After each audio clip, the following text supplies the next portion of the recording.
Dear Chetan, this email is a combined suicide note and a confession letter.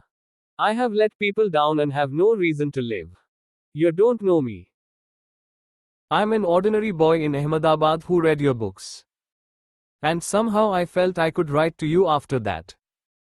I can't really tell anyone what I am doing to myself, which is taking a sleeping pill every time I end a sentence, so I thought I would tell you. I kept my coffee cup down and counted. 5 full stops already. I made 3 mistakes. I don't want to go into details. My suicide is not a sentimental decision. As many around me know, I am a good businessman because I have little emotion. This is no knee-jerk reaction. I waited over 3 years, watched Isha's silent face every day. But after he refused my offer yesterday, I had no choice left. I have no regrets either. Maybe I'd have wanted to talk to Vidya once more, but that doesn't seem like such a good idea right now. Sorry to bother you with this. But I felt like I had to tell someone. You have ways to improve as an author, but you do write decent books. Have a nice weekend. Regards. Businessman. 17, 18, 19. Somewhere, in Ahmedabad, a young, ordinary boy had popped 19 sleeping pills while typing out a mail to me. Yet, he expected me to have a nice weekend. The coffee refused to go down my throat. I broke into a cold sweat. 1. You wake up late. 2. You plant yourself in front of the computer first thing in the morning. Are you even aware that you have a family? Anusha said. In case it isn't obvious enough from the authoritative tone, Anusha is my wife. I had promised to go furniture shopping with her, a promise that was made 10 weekends ago. She took my coffee mug away and jiggled the back of my chair. We need dining chairs. Hey, you look worried? She said. I pointed to the monitor. Businessman? She said as she finished reading the mail. She looked pretty shaken up too. And it is from Ahmedabad, I said, that is all we know. You sure this is real? She said, a quiver in her voice. This is not spam, I said. It is addressed to me. My wife pulled a stool to sit down. I guess we really did need right extra chairs. Think, she said. We've got to let someone know. His parents maybe. How? I don't know where the hell it came from, I said. And who do we know in Ahmedabad? We met in Ahmedabad, remember? Anusha said. A pointless statement, I thought. Yes, we'd been classmates at IIM years ago. So? Call the institute. Prof. Basant or someone, she sniffed and left the room. Oh no, the dal is burning. There are advantages in having a wife smarter than you. I could never be a detective. I searched the institute numbers on the internet and called. An operator connected me to Prof. Basant's residence. I checked the time, 10 a.m. in Singapore, 7:30 a.m. in India. It is a bad idea to mess with a prof early in the morning. Hello? A sleepy voice answered. Had to be the prof. Prof. Basant, hi. This is Chetan Bhagat calling. Your old student, remember? Who? He said with a clear lack of curiosity in his voice. Bad start. I told him about the course he took for us, and how we had voted him the friendliest professor in the campus. Flattery didn't help much either. Oh, that Chetan Bhagat, he said, like he knew a million of them. You are a writer now, no? Yes, sir, I said, that one. So why are you writing books? Tough question, sir, I stalled. Okay, a simple one. Why are you calling me so early on a Saturday? I told him why and forwarded the email to him. No name, eh? He said as he read the mail. He could be in a hospital somewhere in Ahmedabad. He would have just checked in. Maybe he is dead. Or maybe he is at home and this was a hoax, I said. I was blabbering. I wanted help, for the boy and me. The prof had asked a good question. Why the hell did I write books, to get into this? We can check hospitals, prof said. I can ask a few students. But a name surely helps. Hey wait, this boy has a Gmail account, maybe he is on Orkut as well. Or what? Life is tough when you are always talking to people smarter than you. You are so out of touch, Chetan. Orkut is a networking site. Gmail users sign up there. If he is a member and we are lucky, we can check his profile. I heard him clicking keys and sat before my own PC. I had just reached the Orkut site when Prof. Basant exclaimed, "Aha, Ahmedabad businessman." There is a brief profile here. The name only says G. Patel. Interests are cricket, business, mathematics and friends. Doesn't seem like he uses Orkut much though. What are you talking about, Prof. Basant? I woke up to a suicide note, written exclusively to me. Now you are telling me about his hobbies. Can you help me or? A pause, then, I will get some students. We will search for a new young patient called G. Patel, suspected of sleeping pill overdose. We will call you if we find anything, okay? Yes, sir, I said, breathing properly after a long time. And how is Anusha? You guys bunked my classes for dates and Flo forget me. She is fine, sir. Good, I always felt she was smarter than you. Anyway, let's find your boy.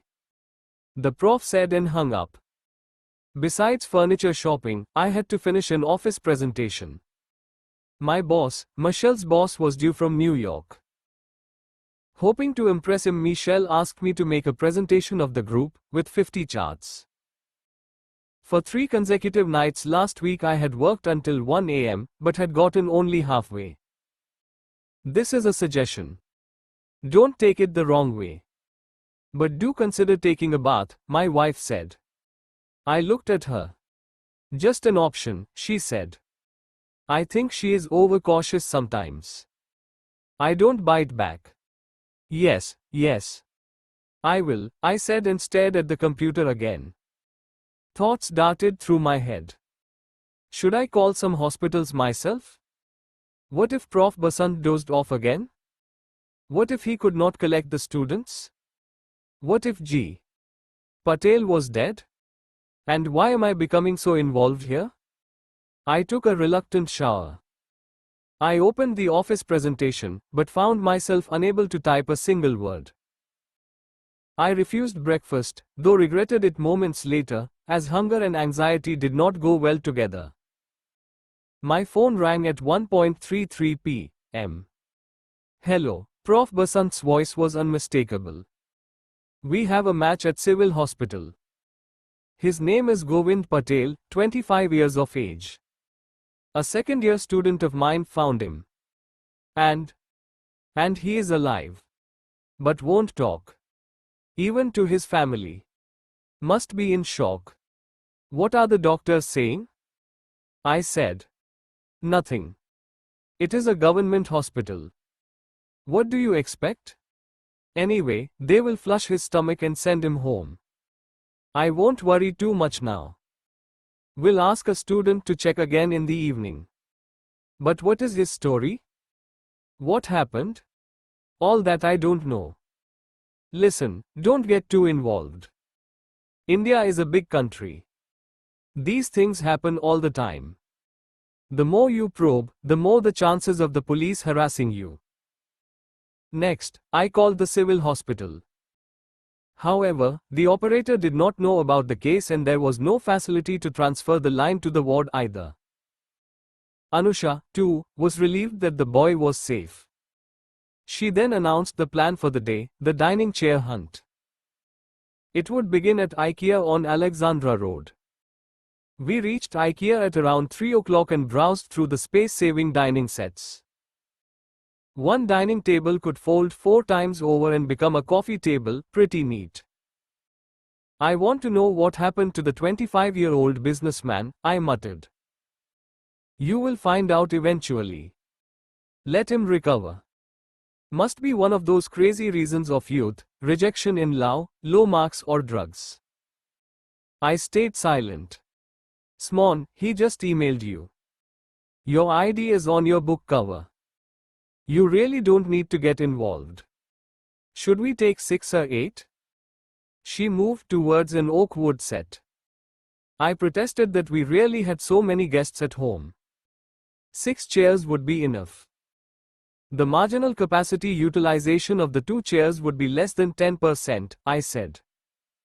You men are least helpful, she tossed back and then selected 6 chairs. My mind strayed back to the businessman. Yes, everyone was right. I shouldn't get involved. But yet, of all the people in the world, this boy had sent me his last words. I couldn't help but get involved. We ate lunch in the food court next to IKEA. I have to go, I told my wife as I played with my lemon rice. Where? To the office. Okay, you are a free man now. I did my shopping, my wife said. No. I want to go to Ahmedabad. I want to meet Govind Patel. I did not meet her. Maybe I was sounding crazy. Are you nuts? I think it is only in my generation that Indian women started slamming their husbands. My mind keeps going back, I said. What about your presentation? Michelle will kill you. I know. He won't get promoted unless he impresses his boss. My wife looked at me. My face was argument enough. She knew I would not talk sense until I had met the boy. Well, there is only one direct flight at 6 p.m. today. You can check the tickets. She dialed the Singapore Airlines number and handed me the phone. I entered the room the nurses had led me to. The eerie silence and the darkness made my footsteps sound loud. 10 different instruments beeped and LED. Lights flickered at regular intervals. Cables from the instruments disappeared into the man I had traveled thousands of miles to see, Govind Patel. I noticed the curly hair first. He had a wheatish complexion and bushy eyebrows. His thin lips had turned dry because of the medicines. Hi, Chetan Bhagat. The writer you wrote to, I said, unsure if he could place me. Oh. How did you find me? He said, finding it difficult to speak. Destined to, I guess, I said. I shook hands and sat down. His mother came into the room. She looked so sleep-deprived, she could use a sleeping pill herself. I greeted her as she went out to get tea. I looked at the boy again. I had 2 instant urges, 1, to ask him what happened and 2, to slap him. Don't look at me like that, he said, shifting in his bed, you must be angry. Sorry, I should not have written that mail. Forget the mail. You should not have done what you did. He sighed. He took a hard look at me and then turned his gaze sideways. I have no regrets, he said. Shut up. There is nothing heroic in this. Cowards pop pills. You would have done the same, if you were in my place. Why? What happened to you? It doesn't matter. We fell silent as his mother returned with tea. A nurse came in and told his mother to go home, but she refused to budge. Finally, the doctor had to intervene. She left at 11:30 p.m. I stayed in the room, promising the doctor I would leave soon. So, tell me your story, I said, once we were alone. Why? What can you do about it? You can't change what happened, he said tiredly. You don't just listen to stories to change the past. Sometimes, it is important to know what happened. I am a businessman. To me, people only do things out of self-interest. What's in it for you? And why should I waste my time telling you anything? I stared at the soft-skinned face that hid such hardness inside. Because I will want to tell others, I said. There, that was my incentive. And why would anyone care?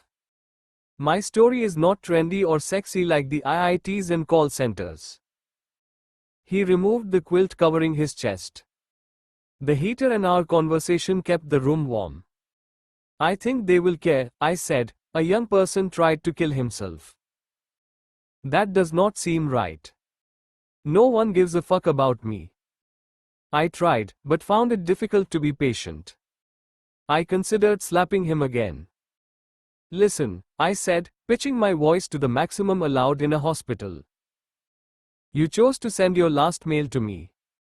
That means at a certain level you trusted me. I located you and flew out within hours of your mail.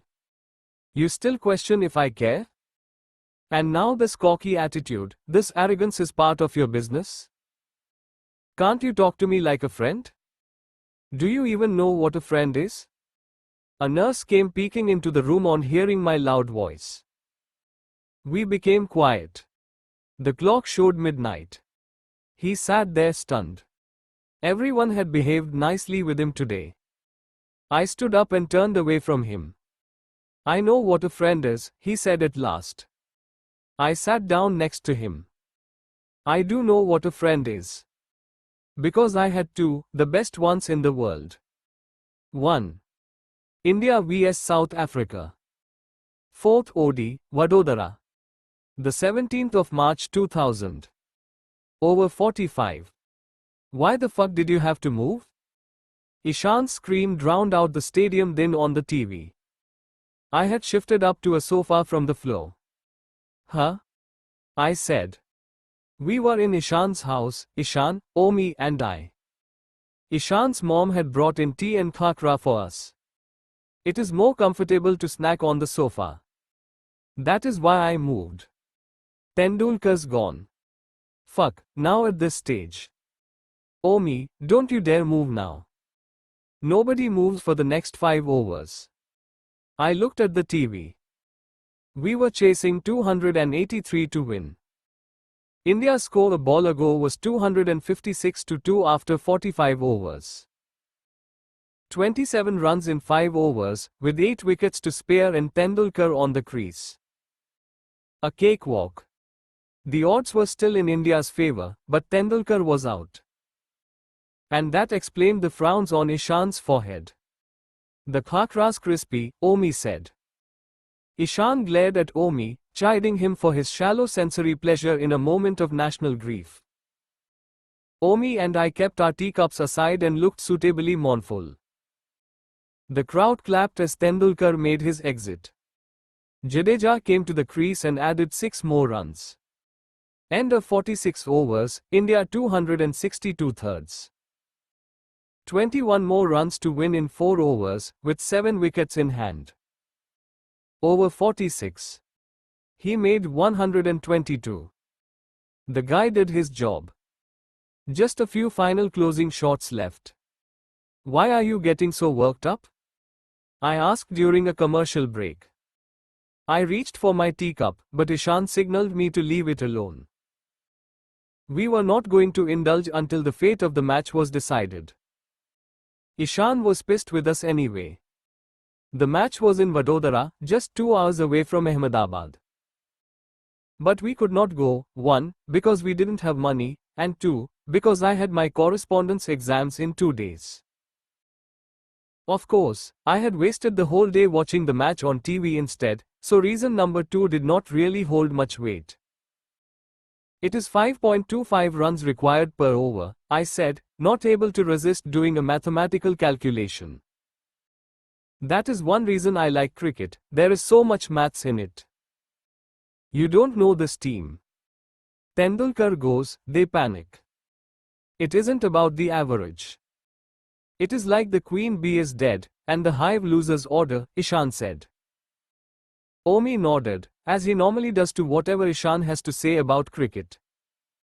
Anyway, I hope you realize, we didn't meet today to see this match.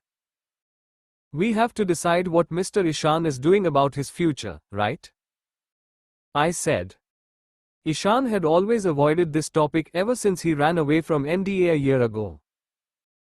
His dad had already sarcastically commented, "Cut a cake today to celebrate 1 year of your uselessness." However, today I had a plan. I needed to sit them down to talk about our lives. Of course, against cricket, life is second priority.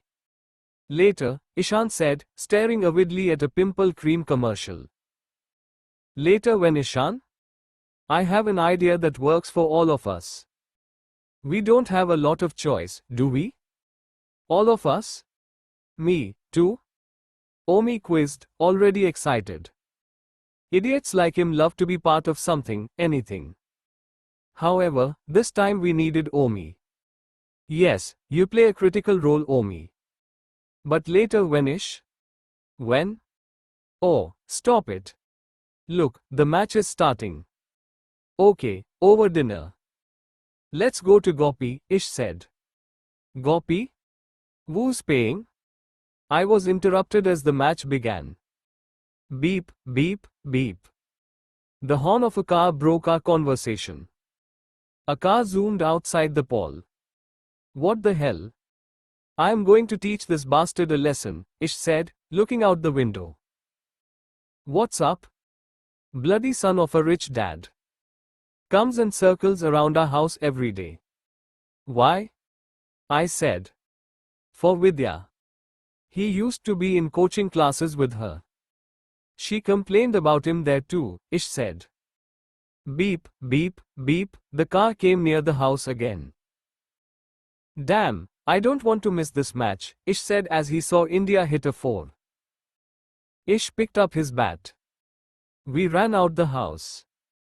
The silver steam circled the pole and came back for another round of serenading. Ish stood in front of the car and asked the boy to stop. The steam halted in front of Ish. Ish went to the driver, an adolescent. Excuse me, your headlight is hanging out. Really? The boy said and shut off the ignition. He stepped outside and came to the front. Ish grabbed the boy's head from behind and smashed his face into the bonnet. He proceeded to strike the headlight with his bat. The glass broke and the bulb hung out. What's your problem? The boy said, blood spurting out of his nose. You tell me what's up? You like pressing horns? Ish said. Ish grabbed his collar and gave 6 non-stop slaps across his face. Omi picked up the bat and smashed the windscreen. The glass broke into a million pieces. People on the street gathered around as there is nothing quite as entertaining as a street fight. The boy shivered in pain and fear. What would he tell his daddy about his broken car and face? Isha's dad heard the commotion and came out of the house. Ish held the boy in an elbow lock. The boy was struggling to breathe. Leave him, Isha's dad said. Ish gripped him tighter. I said leave him, Isha's dad shouted. What's going on here? He has been troubling Vidya since last week, Ish said. He kicked the boy's face with his knee and released him. The boy kneeled on the floor and sucked in air. The last kick from Ish had smeared the blood from his nose across his face. And what do you think you are doing? Isha's dad asked him. Teaching him a lesson, Ish said and unhooked his bat stuck in the windscreen. Really, when will you learn your lessons? Isha's dad said to him. Ish turned away. You go now, Isha's dad said to the beeping driver, who folded his hands. Seeing that no one cared about his apology, he trudged back to his car. Isha's dad turned to his neighbors. For 1 whole year he's been sitting at home. Ran away from the army of his own country and then wants to teach lessons to others. He and his loafer friends hanging around the house all day long. One sidelong glance at his dad and Ish walked back home. Where the hell are you going now? Isha's dad said. Match. Why? You want to curse me some more? Ish said. When you've wasted your entire life, what's another day? Isha's father said and the neighbors half nodded their heads in sympathy. We missed the final 5 overs of the match. Luckily, India won and Ish didn't get that upset. Yes, yes, yes, Ishan jumped. Gopi on me tonight. I love idiots. Actually, Ishan is not an idiot. At least not as much as Omi. It is just that both of them suck at studies, especially maths, and I am good at it. Hence, I have this chip on my shoulder. It does sound a bit conceited, but it is the only chip on my shoulder. For instance, I am easily the poorest of the three, though I will be the richest one day, even though Ishan and Omi aren't particularly wealthy. Ishan's dad works in the telephone exchange, and while they have lots of phones in the house, the salary is modest. Omi's dad is the priest of the Swamibhakti temple, which actually belongs to Omi's mom's family for generations. And that does not pay well either. But still, they are a lot better off than me and my mom. My mom runs a small Gujarati snacks business, and the little bit of money I make from tuitions helps us get by, but that's about it. We won the series 3-1, Omi repeated what he read on the TV screen. Of course, it would have been too much for him to express such original insight. Some say Omi was born stupid, while some say he became stupid after a cork ball hit him on the head in class 6. I didn't know the reason, but I did know that maybe the best idea for him would be to become a priest.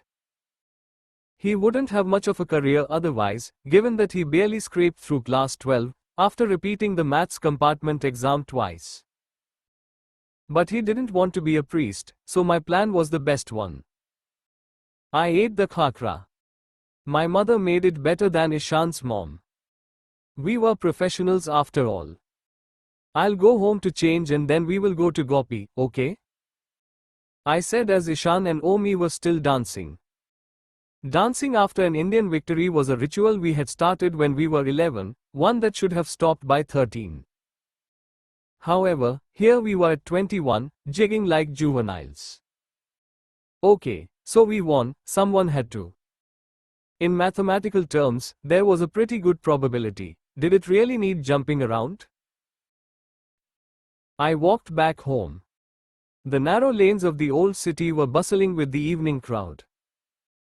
My house and Ishan's were only half a kilometer apart. Everything in my world fell between this distance. I passed by the Nana Park, extra packed with kids playing cricket as India had won the match. I played here almost every day of my school life. We still come here sometimes, but now we prefer the abandoned bank branch compound near my home. A tennis ball landed at my feet. A sweaty 12-year-old boy came running to me. I picked up the ball for him. Nana Park is where I had first met Ishan and Omi, over 15 years ago. There was no dramatic moment that marked the start of our friendship. Maybe we sized each other up as the only 6-year-olds in the ground and started playing together. Like most neighborhood kids, we went to the Belrampur Municipal School, 100 meters down Nana Park. Of course, only I studied while Ish and Omi ran to the park at every opportunity.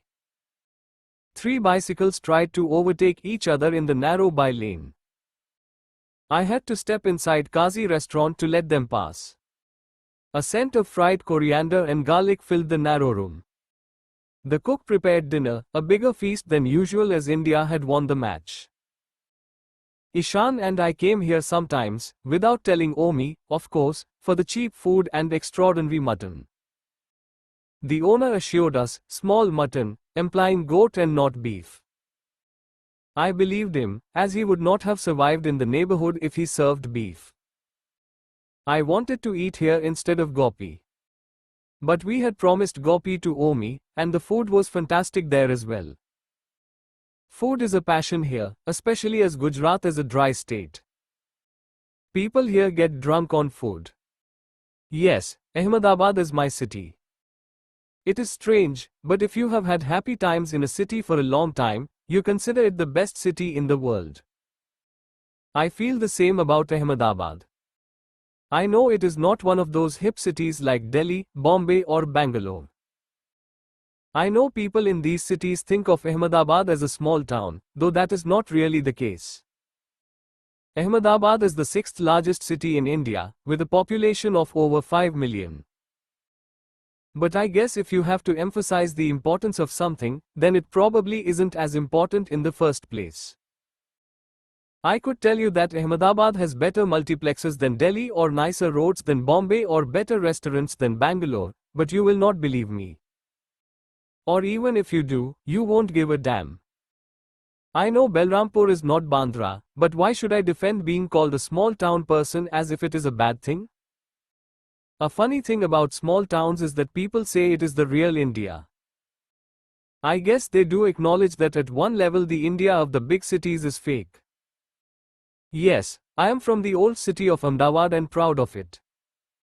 We don't have as many fashion shows and we still like our women to wear clothes. I don't see anything wrong with that. I stepped out of Kazi and continued my way home, turning in the Paul towards Omi's temple. Of course, we called it Omi's temple because he lived there, but the official name was the Swamibhakti temple. As I entered the by lane, two people fought over garbage disposal around the cramped Paul.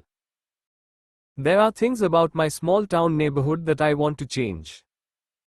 In some ways, it is way behind the rest of Ahmedabad. For one, the whole old city could be a lot cleaner. The new city across the other side of the Sabarmati River has gleaming glass and steel buildings, while the old city finds it difficult to get rubbish cleared on time. I want to change another thing.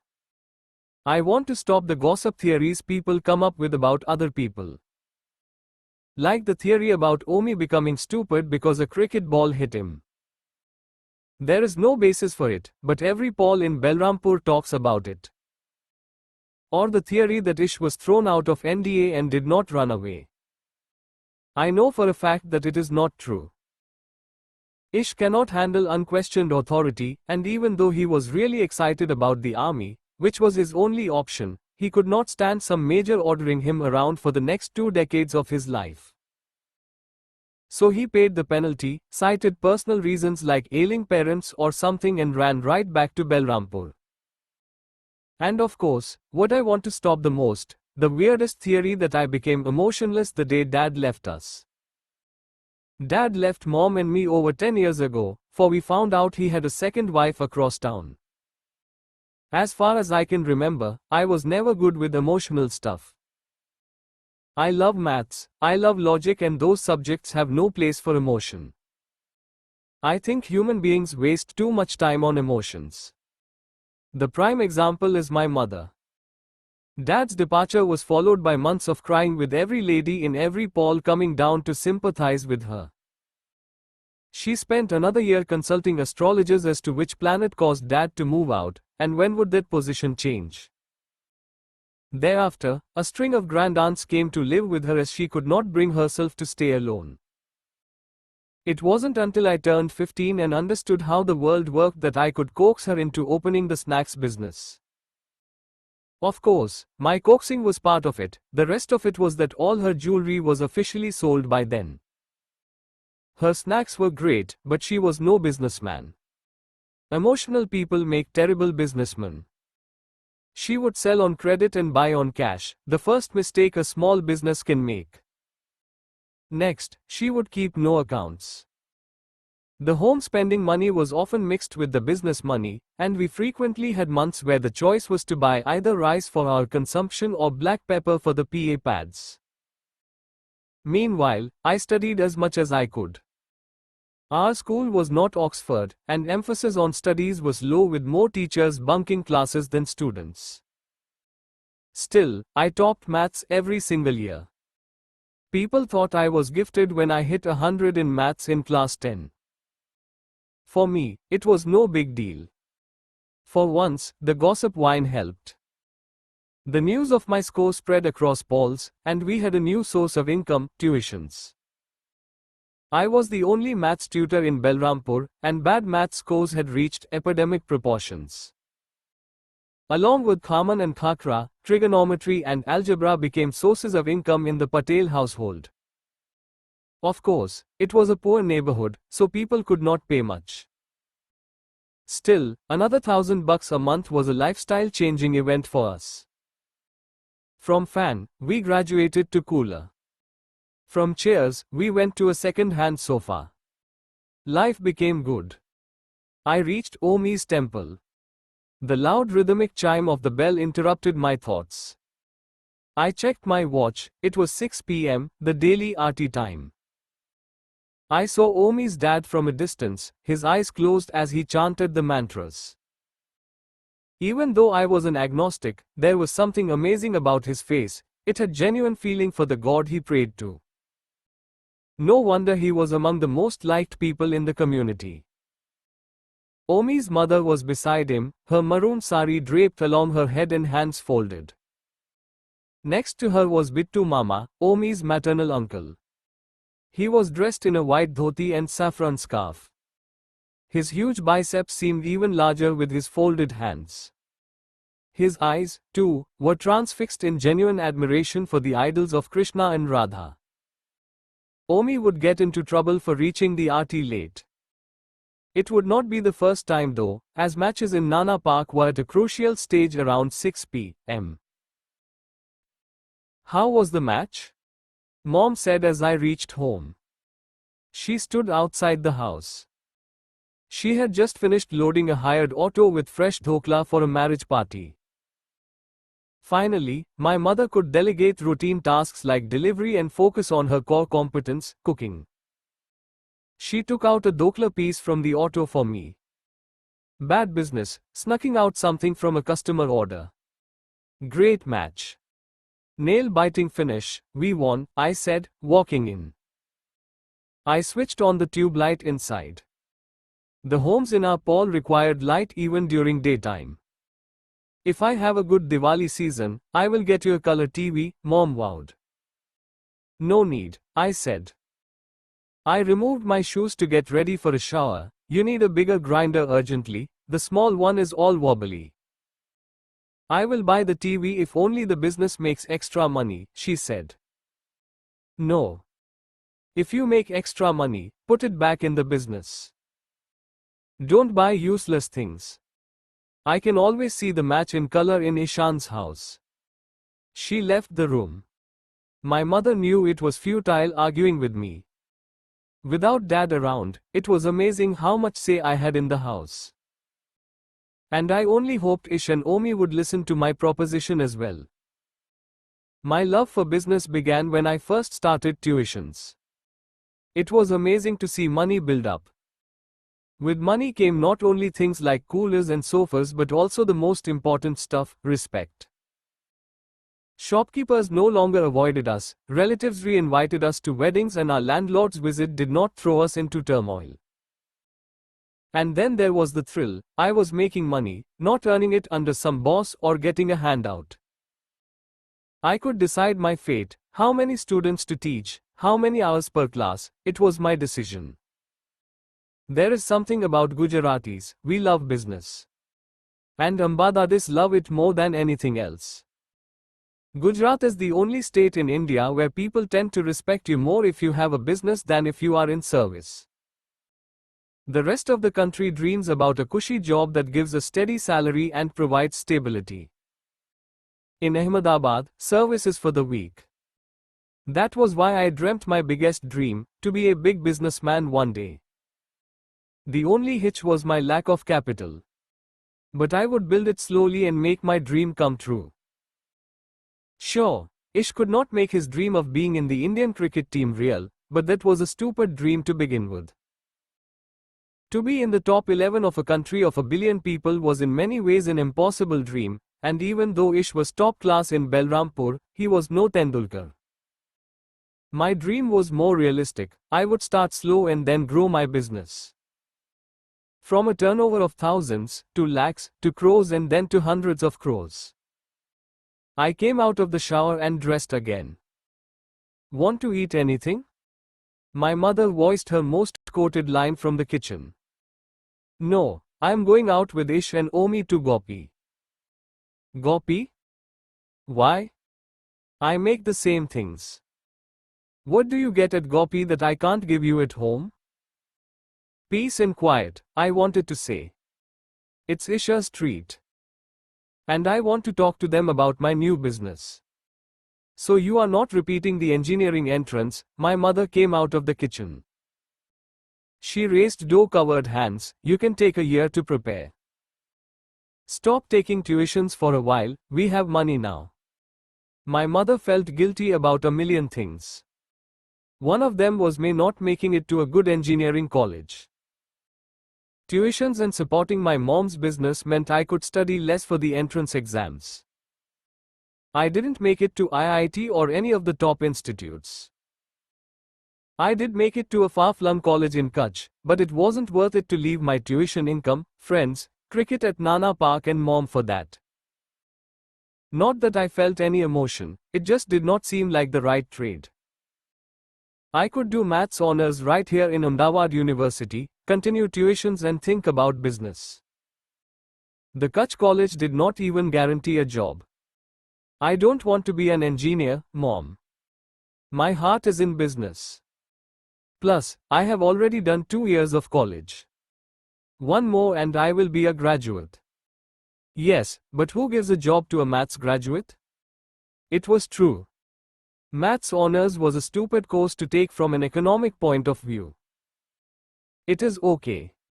I needed a degree and I can get it without studying much, I said. I am a businessman, mom. I can't change that. My mother pulled my cheeks. Chunks of dough stuck to my face. Be whatever. You are always my son first. She hugged me. I hated it. I hate a display of emotion more than emotion itself. I better go. That is your 10th chapatti, Ish told Omi. 9th. Who cares? It is a buffet. Can you pass the ghee please? All that food. It has to be bad for you, Ish said. 200 push-ups. Omi said. 10 rounds of Nana Park. 1 hour at Bittu Mama's home gym. You do this every day like me and you can hog without worry. People like Omi are no profit customers. There is no way Gopi could make money off him. Amras and Ras Malai. Thanks, Omi said to the waiter. Ish and I nodded for the same. So, what's up? I'm listening, Ish said as he scooped up the last spoon of Amras. Eat your food first. We'll talk over tea, I said. People argued less on a full stomach. I am not paying for tea. My treat is limited to a thali, Ishan protested. I'll pay for the tea, I said. Relax, man. I was only joking. Mr. Accounts can't even take a joke. Right, Omi? Omi laughed. Whatever. Guys, you really need to listen today. And stop calling me Mr. Accounts. I ordered tea while the waiter cleared our plates. I am serious, Ish. What do you plan to do with your life? We are not kids anymore, I said. Unfortunately, Ish said and sighed. Okay, then. I will apply for jobs, maybe do an NIIT computer course first. Or should I take an insurance job? What do you think? I saw Ish's face. He tried to smile, but I saw the pain. The champion batsman of Belrampur would become an insurance salesman. Belrampur kids had grown up applauding his boundaries at Nana Park. But now, when he had no life ahead, he wanted to insure other people's lives. Omi looked at me, hoping I'd come up with a great option from Santa's goodie bag. I was sick of parenting them. I want to start a business, I began. Not again, Ish said. I can't do that, man. What was it the last time? A fruit dealership? Ugh. I can't be weighing watermelons all day. And the crazy one after that, Omi? Car accessories. He said there is big money in that, Omi said as he slurped his dessert. What? Put seat covers all day. No thanks. And the other one, stockbroker. What is that anyway? Ish shrugged. So what the fuck do you want to do? Beg people to buy insurance? Or sell credit cards at street corners? You, Ish, are a military school dropout, I said and paused for breath. And you got a compartment in class 12, twice. You can be a priest, Omi, but what about us? I don't want to be a priest, Omi said listlessly. Then, why do you oppose me even before I start? This time I have something that will interest you. What? Ish said. Cricket, I said. What? Both of them said in unison. There you go, nice to get your attention. Now can I talk? Sure, Ish waved a hand. We are going to open a cricket shop, I said. I deliberately left for the restroom. But how? Omi interrogated when I returned. What is a cricket shop? A sports store really. But since cricket is the most popular game in Balrampur, we will focus on that. Isha's silence meant he was listening to me. It will be a small retail store. Money for a shop deposit is a problem, so I need Omi's help. Mine? Omi said. Yes, we will open the shop right inside the Swami temple complex. Next to the flower and puja shops. One noticed an empty shop there. And it is part of the temple land. A cricket shop in a temple complex? Ish questioned. Wait. Omi, do you think you can arrange that? Without that our plan is a non-starter. You mean the Kuber sweet shop that just closed? The temple trust will rent it out soon. And normally they let it out to something related to temple activities. Omi said. I know. But you have to convince your dad. After all, he runs the temple trust. He does, but Mama looks after the shops. Will we pay rent? Yes, I sighed. But not immediately. We need a 2-month waiver. And we cannot pay the deposit. I'll have to go through Mom, Omi said. Good, his mind was working. Sorry to ask again, but a cricket shop in a temple complex? Who will buy? 70-year-old aunties who come for kirtan will want willow bats? Ish scoffed. The waiter had cleared our tea and presented the bill. By Gopi protocol, we had to be out of the restaurant in 2 minutes. Good question. A cricket shop by a temple does sound strange. But think, is there any sports shop in Balrampur? Not really.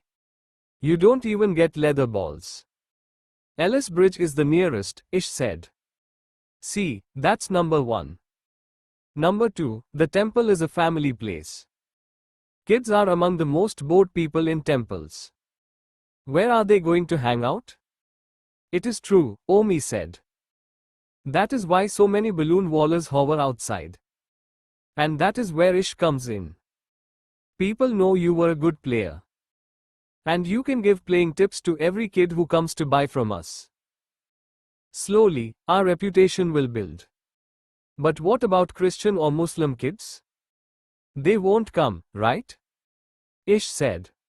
Not at first, but the shop is outside the temple. As word spreads, they will come. What choice do they have anyway? Where will we get what we sell? Ish said.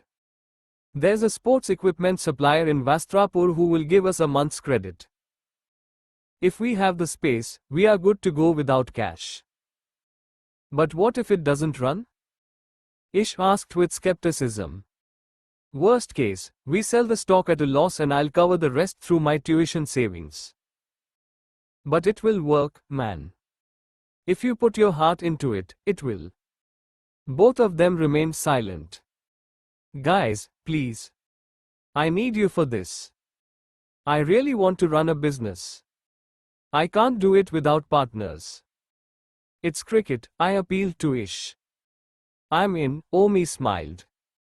I don't have to be a priest and I get to work from home. I'm so in. I won't handle money. I'll focus on the cricket, Ish said. I smiled. Yes, he was coming around. Of course. You think I will let you handle cash? So, are we partners? I stretched out my Leon. Omi high-fived me and Ish joined in. What are we going to call it? Omi said in the auto. Ask Ish, I said. If Ish named it, he would feel more connected to the project. How about Team India Cricket Shop? Ish suggested. Great name, I said and watched Ish smile for the first time that evening. 2 rupees 50 paise each, guys, I said as the auto stopped near my Paul in Belrampur. Here you go, Mr. Accounts, Ish said and passed his share. 2. The Team India Cricket Shop opened with the smashing of a coconut on the morning of the 29th of April 2000. All our immediate families had come. My mother and Omi's family were visibly happy while Ish's parents were silent. They still visualized Ish as an army officer, not a shopkeeper in Belrampur. May Lakshmi shower all blessings on you hardworking boys, Omi's mother said before she left. Soon, it was just us in our 20 feet by 10 feet shop. Move the counter in, the shutter won't close, Ish screamed at Omi. Omi's forehead broke into sweat as he lifted the bulky countertop yet again to move it back an inch. I stepped out of the shop and crossed the road for the 10th time to look at the board. It was 6 feet wide and 2 feet tall. We had painted it blue, the color of the Indian team. In the center, we had the letters, Team India Cricket Shop, in the colors of the Indian flag. The excited painter from Shahpur had thrown in the faces of Tendulkar and Ganguly for free. Ganguly had a squint and Tendulkar's lips looked bee-stung, but it all added to the charm. It's beautiful, Omi said as he joined me in looking at the board.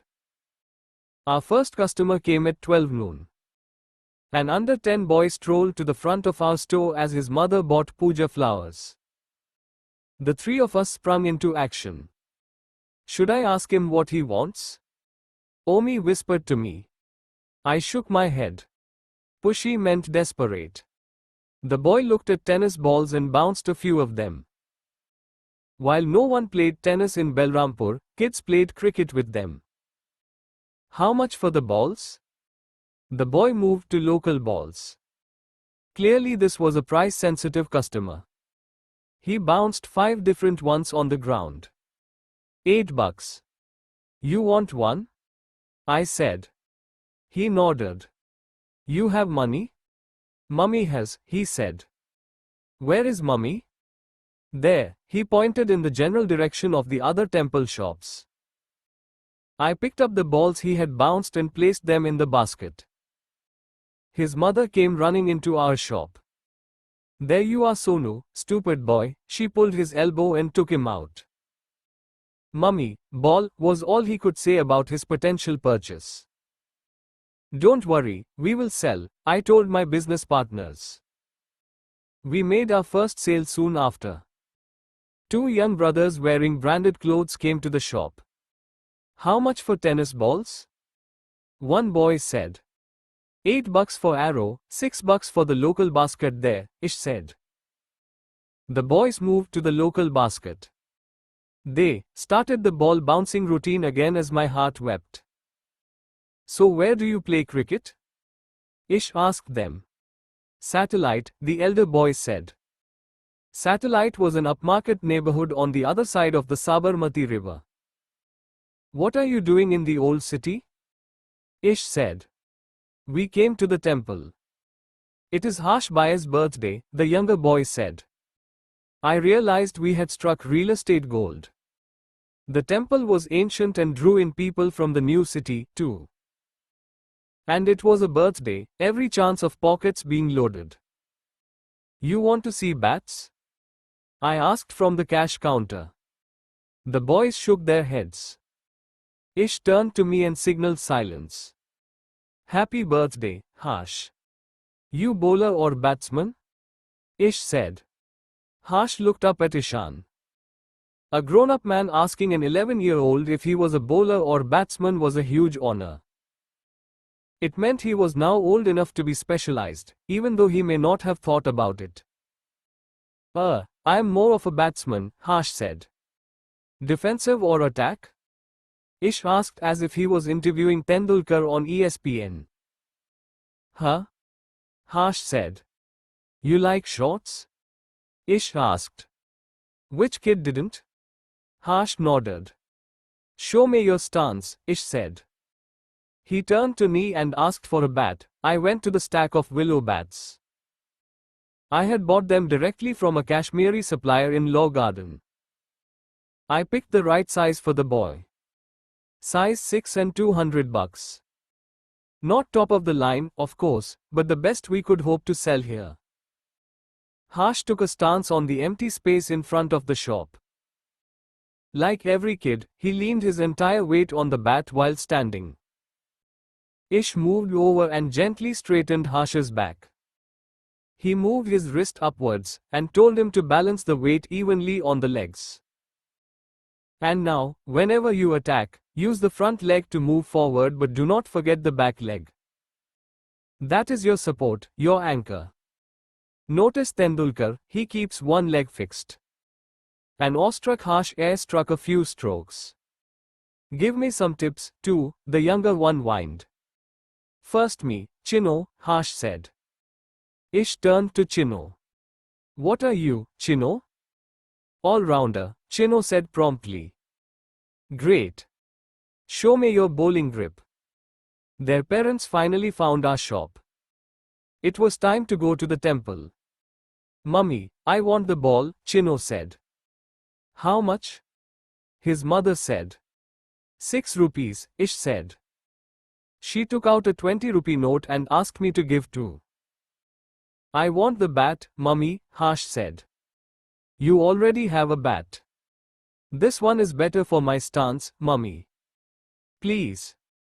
Harsh took a stance again. He had improved with the lesson, but his mother ignored him. How much is this? She said. 200 rupees, I said. Too expensive. No, Harsh, we are not getting a bat. My birthday present, Mummy, please. Harsh cajoled. Yes, but beta, why buy something from this temple shop? Old City doesn't have good quality. We will go to the Navranpura market. It is excellent quality, auntie. We source from Kashmiri suppliers. Take my word, Ish said. Auntie eyed us with suspicion. I was the team captain for all municipal schools in the area, auntie. I have personally chosen the bats, Ish said with as much heart as Omi's dad said his prayers. Please, Mummy, Harsh said and tugged at her sari. The tug connected to auntie's purse, which opened and brought out 200 rupee notes. Done. We had closed the deal of the day. The bat cost us 160, so $40 profit, I exclaimed mentally. Goodbye, champ. Ish waved to Harsh. I'll come to your shop on my happy birthday, Chino said. Yes. You are amazing, Ish, I said and high-fived everyone. The kid is a quick learner. If he practices, he will be good. Of course, his mother will stuff him with studies the moment he reaches class 10. The only stance he will take is to sit on a desk with his books, Ish said. Don't be depressing, man, I said. We made $40 on the bat and 4 on the 2 balls. We are $44 in profit, sir. We sold some candy and 2 more balls in the next 2 hours. Our total profit for the day was $50. We moved the bats and the ball baskets inside and closed shop at 7 p.m. after the puja. To celebrate our opening, we chose the Chana Bhatura stall. At $4 a plate, I could expense it to the business. Do I get to take some money home? I really want to give mom my first salary. Omi said as he tucked in half a chili with his hot bhatura. Wait, this isn't real profit. This is contribution.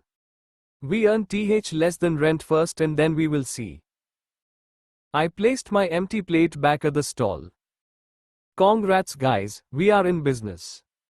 3 months later. 8,003, 4 and 500, I said as I emptied the cashier's box. This is our profit for the first 3 months after paying rent. Not bad at all. I was super pleased. Our shop had opened at an opportune less than time. The summer vacations had started and India had won the one-day series with South Africa. Kids with lots of time and patriotism flocked to Team India cricket shop the day they received their pocket money. Some came even without money, if only to meet Ish and GE tips on cricket. I didn't mind as it helped us pass the time. The dull aspect of opening a shop is boredom. We opened from 9 to 7, and even with 20 customers a day it meant only around 2 customers an hour. So we get our share now? Omi said excitedly. I divided the money into 4 stacks. The first 3 stacks were 1500 rupees each, the money each of us could take home.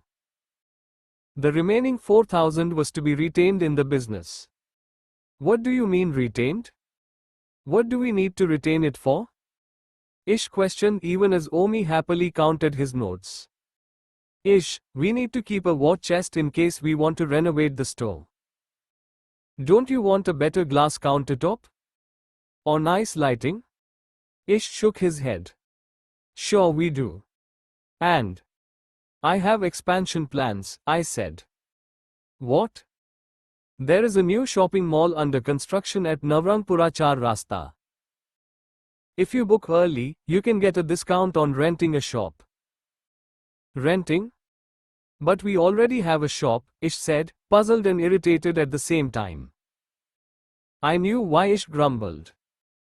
He wanted to buy a TV for the shop. Listening to matches on radio during shop hours was no fun. No Ish, a proper shop. Young people like to shop in swanky malls. That is the future. Our shop has been doing good business, but we can't grow unless we move to a new city location. I like it here, Omi said. This is our neighborhood. What we sell is being used by kids in Nana Park. I don't want this short-sighted mentality. I will open a store in a mall, and by next year have one more store.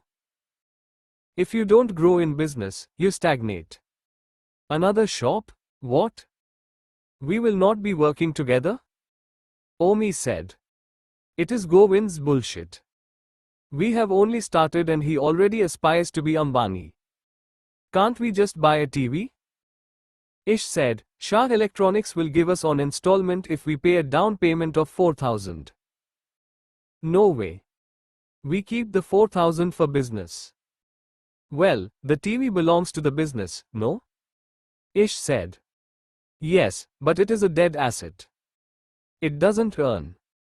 We have a long way to go. 3000 a month is nothing. And Ish doesn't let me keep notebooks and pencils. I said this is a sports store. I don't want kids to think about studies when they come here. Ish and I had argued about this before. I saw an easy opportunity, but Ish protested every time.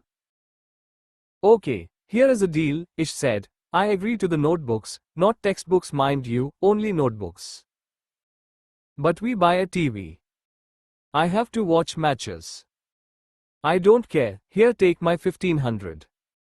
He threw his share of cash at me. Omi tossed in his money as well. As usual, I had to surrender to fools.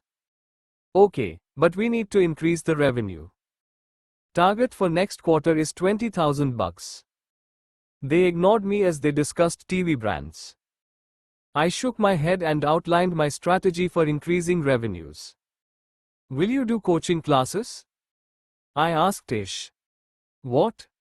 Kids love your cricket tips. Why not do cricket coaching for a fee? Me? I am not that good man. And where? In the temple? No. We will do it in the abandoned SBI compound. Why? Aren't we making enough? Omi said. We can never make enough. I want to get to 50,000 a quarter. Omi, you can give fitness training to the students. So more work for us. What about you? Ish said. I am going to start offering maths tuitions again. Here? Yes, a couple here, or in the SBI compound itself while you guys give cricket coaching. Omi and Ish looked at me like I was the hungriest shark in the world. Smon guys. I'm making sure we have a solid healthy business. It is okay. Just the shop is so boring, Ish, Omi said. He was excited about making kids do push-ups. Yeah, at least I will get to hit the pitch, Ish said. I tossed in my 1500, too, and we bought a TV the same day. We set it permanently at the sports channel. Omi brought mats and cushions and spread them in front of the TV. On match days, we would all sit there until a customer arrived. I had to admit, it made the day go by much quicker. I changed the board on the shop. Under the Team India Cricket Shop, it also said, stationery, cricket coaching and maths tuitions available. I may not have diversified geographically, but I had diversified my product offering. 3. Apart from cricket, badminton was the other popular game in Balrampur. In fact, the girls only played badminton. It was an excellent turnover business. Shuttlecocks needed to be replaced, rackets needed rewiring and badminton rackets didn't last as long as cricket bats. School stationery became the other hit item in the following weeks. Only some kids played sports, but every kid needed notebooks, pens and pencils, and parents never said no to that. Many times, someone buying a ball would buy a notebook, or the other way round. We offered a total solution. Soon, suppliers came to us themselves. They kept stuff on credit and returnable basis, chart paper, gum bottles, maps of India, water bottles and tiffin boxes. It is only after you open a shop that you realize the length and breadth of the Indian student industry. We kept the cricket coaching and tuitions at the same price minus 250 rupees a month. Customers for maths tuitions were easier to get, given the higher demand and my track record. I taught at the SBI compound building in the mornings. Ish used the compound grounds for the 2 students who signed up for cricket tuitions. They were the best players in the Balrampur Municipal School and had fought with their parents to let them try coaching for 3 months. Of course, we still spent most of our time in the shop. Should we do greeting cards? I wondered as I opened a sample packet left by a supplier. At 5 rupee retail price and 2 rupee cost price, cards had solid margins. However, people in Balrampur did not give each other greeting cards. This is in swinger, and this is off swinger. By the way, this is the 3rd ball in 2 weeks. What's up, Tapan? Ish asked a regular customer. 13-year-old Tapan was one of the best bowlers of his age in the Balrampur Municipal School. Ish gripped the cricket ball and showed him the wrist movement. It is that nightmare Ali. Ball keeps getting lost with his shots. Why did he move to our school? Tapan grumbled as he rubbed the ball on his shots. Ali? New student? Haven't seen him here, Ish said. All good players visited our store and Ish knew them personally. Yes, batsman. Just joined our school. You should come see him. He wouldn't come here, right? Tapan said. Ish nodded. We had few Muslim customers. Most of them used other Hindu boys to make their purchases. You want to sign up for cricket tuitions? Ish will teach you. He played at the district level. I could not help pitching our other service. Mummy will not allow. She said I can only take tuitions for studies. No sports coaching, Tapan said. It is okay, have a good game, Ish said, ruffling the boy's hair. You see this?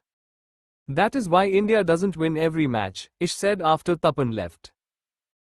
Yes, Ish has this ridiculous theory that India should win every match. Well, we don't have to. It won't be much of a game otherwise, I said and closed the cash box. Our country has 1 billion people.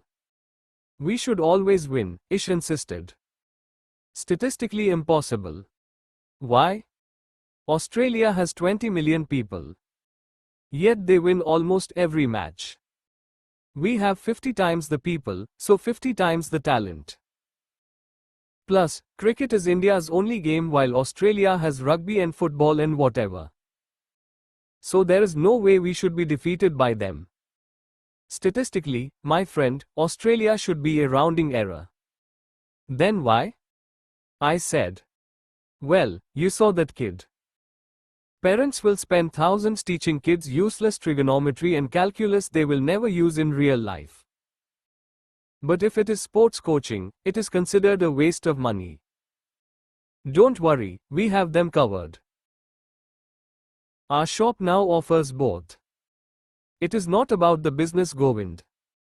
Really, is this just about money for you? Money is nice. These kids, Govind. Look at them, 13-year-olds holding their bats with pride. Or the way they want to learn to bowl better. They have a fire in their eyes before every little match at Nana Park. When India wins, they dance. They are the only people it see with passion. I like being with them. Whatever, I shrugged. Of course, in 2 years' time they will reach class 10. Their bats will be replaced with physics books. And then the spark will begin to die. Soon, they will turn into depressed adults. That is not true, Ish. Everyone needs a passion. I have mine. Then why are most grown-ups so grumpy? Why can't they smile more often and be excited like those kids at Nana Park? Can you stop being grumpy now and help me clean the shop? Okay, we will do a booze party, I laughed. Omi and Ish had gripped me tight from both sides until I relented. Where is my son Omi? Bittu Mama entered our shop at losing time and proceeded to hug his nephew. He held a box of sweets in a red velvet cloth. Where were you, Mama? Omi said. Since the shop opened, he had never visited us. I toured all over Gujarat with Parikh ji. What an experience. Here, have some besan laddus.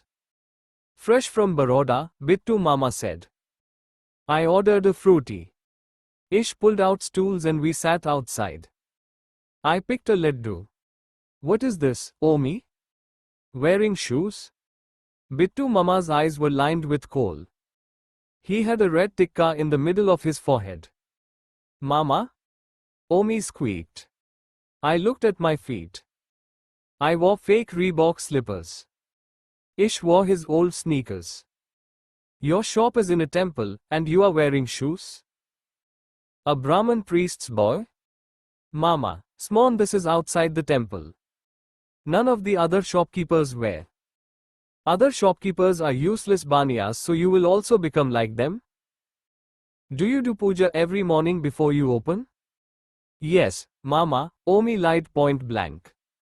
You also, Mama said, referring to Ish and me. You are Hindu hoys. You have your shop in such a pure place. At least remove your shoes, light a lamp. We come here to work, not to perform rituals, I said. I now paid full rent every month to be in this shop.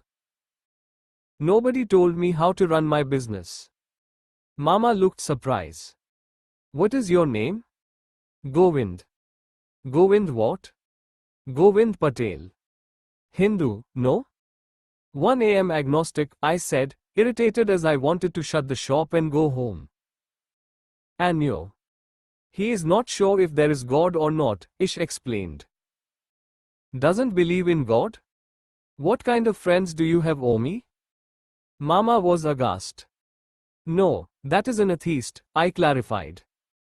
Agnostic means maybe God exists, maybe he doesn't. I don't know. You young kids, Bittu said, such a shame. I had come to invite you and look at you. Omi looked at me. I turned my gaze away. Don't worry about Govind, Mama. He is confused. I hate it when people take my religious status for confusion. Why did I have to or not have to believe in something? Ish offered the fruity to bit to Mama. It softened him a little. What about you? Mama asked Ish. Hindu, Mama. I pray in everything. Ish said. Yeah, right, only when 6 balls were left in a match. Mama took a large sip and shifted his gaze to Omi and Ish. As far as he was concerned, I did not exist. What did you want to invite us for, Mama? Omi said. He lifted the red velvet cloth and unwrapped a 3-foot-long brass trishul. Its sharp blades glinted under the shop's tube light. It's beautiful. Where did you get it from? Omi queried. It is a gift from Parekh ji. He said in me he sees the party's future. I worked day and night. We visited every district in Gujarat. He said, if we have more people like Bittu, people will be proud to be Hindu again. He made me the recruitment in charge for young people in Ahmedabad. Ish and I looked at Omi for footnotes. Parekh ji is a senior Hindu party leader. And he heads the biggest temple trust in Baroda, Omi said. What, he knows the CM or something, Mama? Parekh ji not only knows the CM, but also talks to him twice a day, Bittu Mama said. And I told Parekh ji about you, Omi. I see in you the potential to teach Hindu pride to young people. But Mama, I'm working full-time. I'm not telling you to leave everything. But get in touch with the greater responsibilities we have. We are not just priests who speak memorized lines at ceremonies. We have to make sure India's future generation understands Hindutva properly. I want to invite you to a grand feast to Parekh ji's house. You should come too, Ish. Next Monday in Gandhinagar. Of course, blasphemous me got no invitation. Thanks, Mama. It sounds great, but I don't know if we can, Ish said. How come some people are so good at being polite? Why? Don't worry, it is not just priests. Many young, working people will also come. I don't like politics, Ish said. Huh? This isn't politics, son. This is a way of life. I will come, Omi said. But you should come too, Ish. We need young blood. Ish stayed hesitant. Oh, you think Parekh ji is some old, traditional man who will force you to read scriptures? Do you know where Parekh ji went to college? Cambridge, and then Harvard. He had a big hotel business in America, which he sold and came back. He talks your language. Oh, and he used to play cricket too, for the Cambridge college team. I will come if Govind comes, said Ish the idiot. Mama looked at me. In his eyes, I was the reason why Hindu culture had deteriorated lately. Well, I came to invite the 3 of you in the first place. He only said he doesn't believe in God. I didn't say that, I said. Oh, forget it, I thought. Then come. Mama stood up. All 3 of you. I'll give Omi the address. It is the grandest house in Gandhinagar. People called me Mr. Accounts. Greedy, miser, anything. But the fact is, I did organize an all-expense-paid booze party to motivate my partners at the shop. It is bloody hard to get alcohol in Ahmedabad, let alone bulky bottles of beer. One of my contacts, Romi Bhai, agreed to supply a crate of extra strong beer for $1,000. At 7 p.m. on the day of the party, Romi Bhai left the beer wrapped in rags at the SBI compound entrance. I came to the gate and gave Romi Bhai the day's newspaper. On the 3rd page of the newspaper, I had stapled 100 rupee notes. He nodded and left. I dragged the cloth package inside and placed the bottles in the 3 ice-filled buckets I had kept in the kitchen. I took out the bottle opener from the kitchen shelf, where we kept everything from Maggi noodles to boxes of crackers to burst when India won a match. Another person may see the abandoned SBI branch as an eerie party venue. This used to be an old man's Haveli. The owner could not repay and the bank foreclosed the property. Thereafter, the bank opened a branch in the Haveli. The owner's family filed a lawsuit after he died. The dispute still unresolved, the family obtained a court injunction that the bank could not use the property for profit. Meanwhile, SBI realized that a tiny by lane in Belrampur was a terrible branch location. They vacated the premises and gave the keys to the court. The court official kept a key with Omi's dad, a trustworthy man in the area. This was done in case officials needed to view it and the court was closed. Of course, no one ever came and Omi had access to the keys. The property was a 600 square yard plot, huge by Belrampur standards. The front entrance directly opened into the living room, now an abandoned bank customer service area. The 3 bedrooms on the first floor were the branch manager's office, the data room and the locker room. The branch manager's office had a giant 6-foot vault. We kept our cricket kit in the otherwise empty safe. We hung out most in the Haveli's backyard. In its prime, it was the lawn of a rich family. As part of the bank branch, it was an underutilized parking lot and now, our practice pitch. I rotated the beer bottles in the ice bucket to make them equally cold. Ish walked into the bank. So late, I said. It is 8:30. Sorry, watching cricket highlights. Wow, strong beer, Ish said as he picked up a bottle. We had parked ourselves on the sofas in the old customer waiting area downstairs. I reclined on the sofa. Ish went to the kitchen to get some bhujia. Omi here? Ish said as he opened the packet. No, I am the only fool. I take delivery, clean up the place and wait for my lords to arrive. Partners, man, partners, Ish corrected. Should we open a bottle? No, wait. Omi arrived in 10 minutes. He made apologies about his dad holding him back to clean the temple. Omi then prayed for forgiveness before drinking alcohol. Cheers. All of us said as we took a big sip. It was bitter, and tasted only slightly better than phenyl. What is this? Is this genuine stuff? Ish asked. We paused for a moment. Spurious alcohol is a real issue in Ahmedabad. Nah, nobody makes fake beer. It is just strong, I said. If you filled your mouth with bhujia, the beer did not taste half as bad. In fact, the taste improved considerably after half a bottle. As did everyone's mood. I want to see this Ali kid. 3 customers have mentioned him, Ish said. The Muslim boy? Omi said. Stop talking like your mama? Ish scolded. Is that relevant? They say he has excellent timing.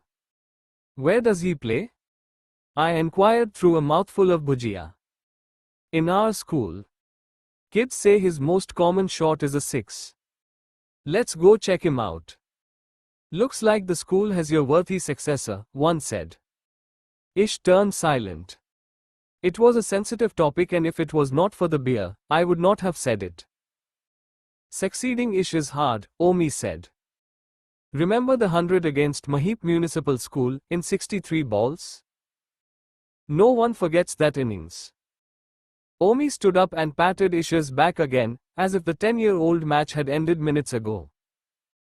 No one forgets the 2 ducks in the state selection trials either, Ish said and paused again. Screw that, you were out of form, man, Omi said. But those are the matches that fucking mattered, right? Now can we flip the topic?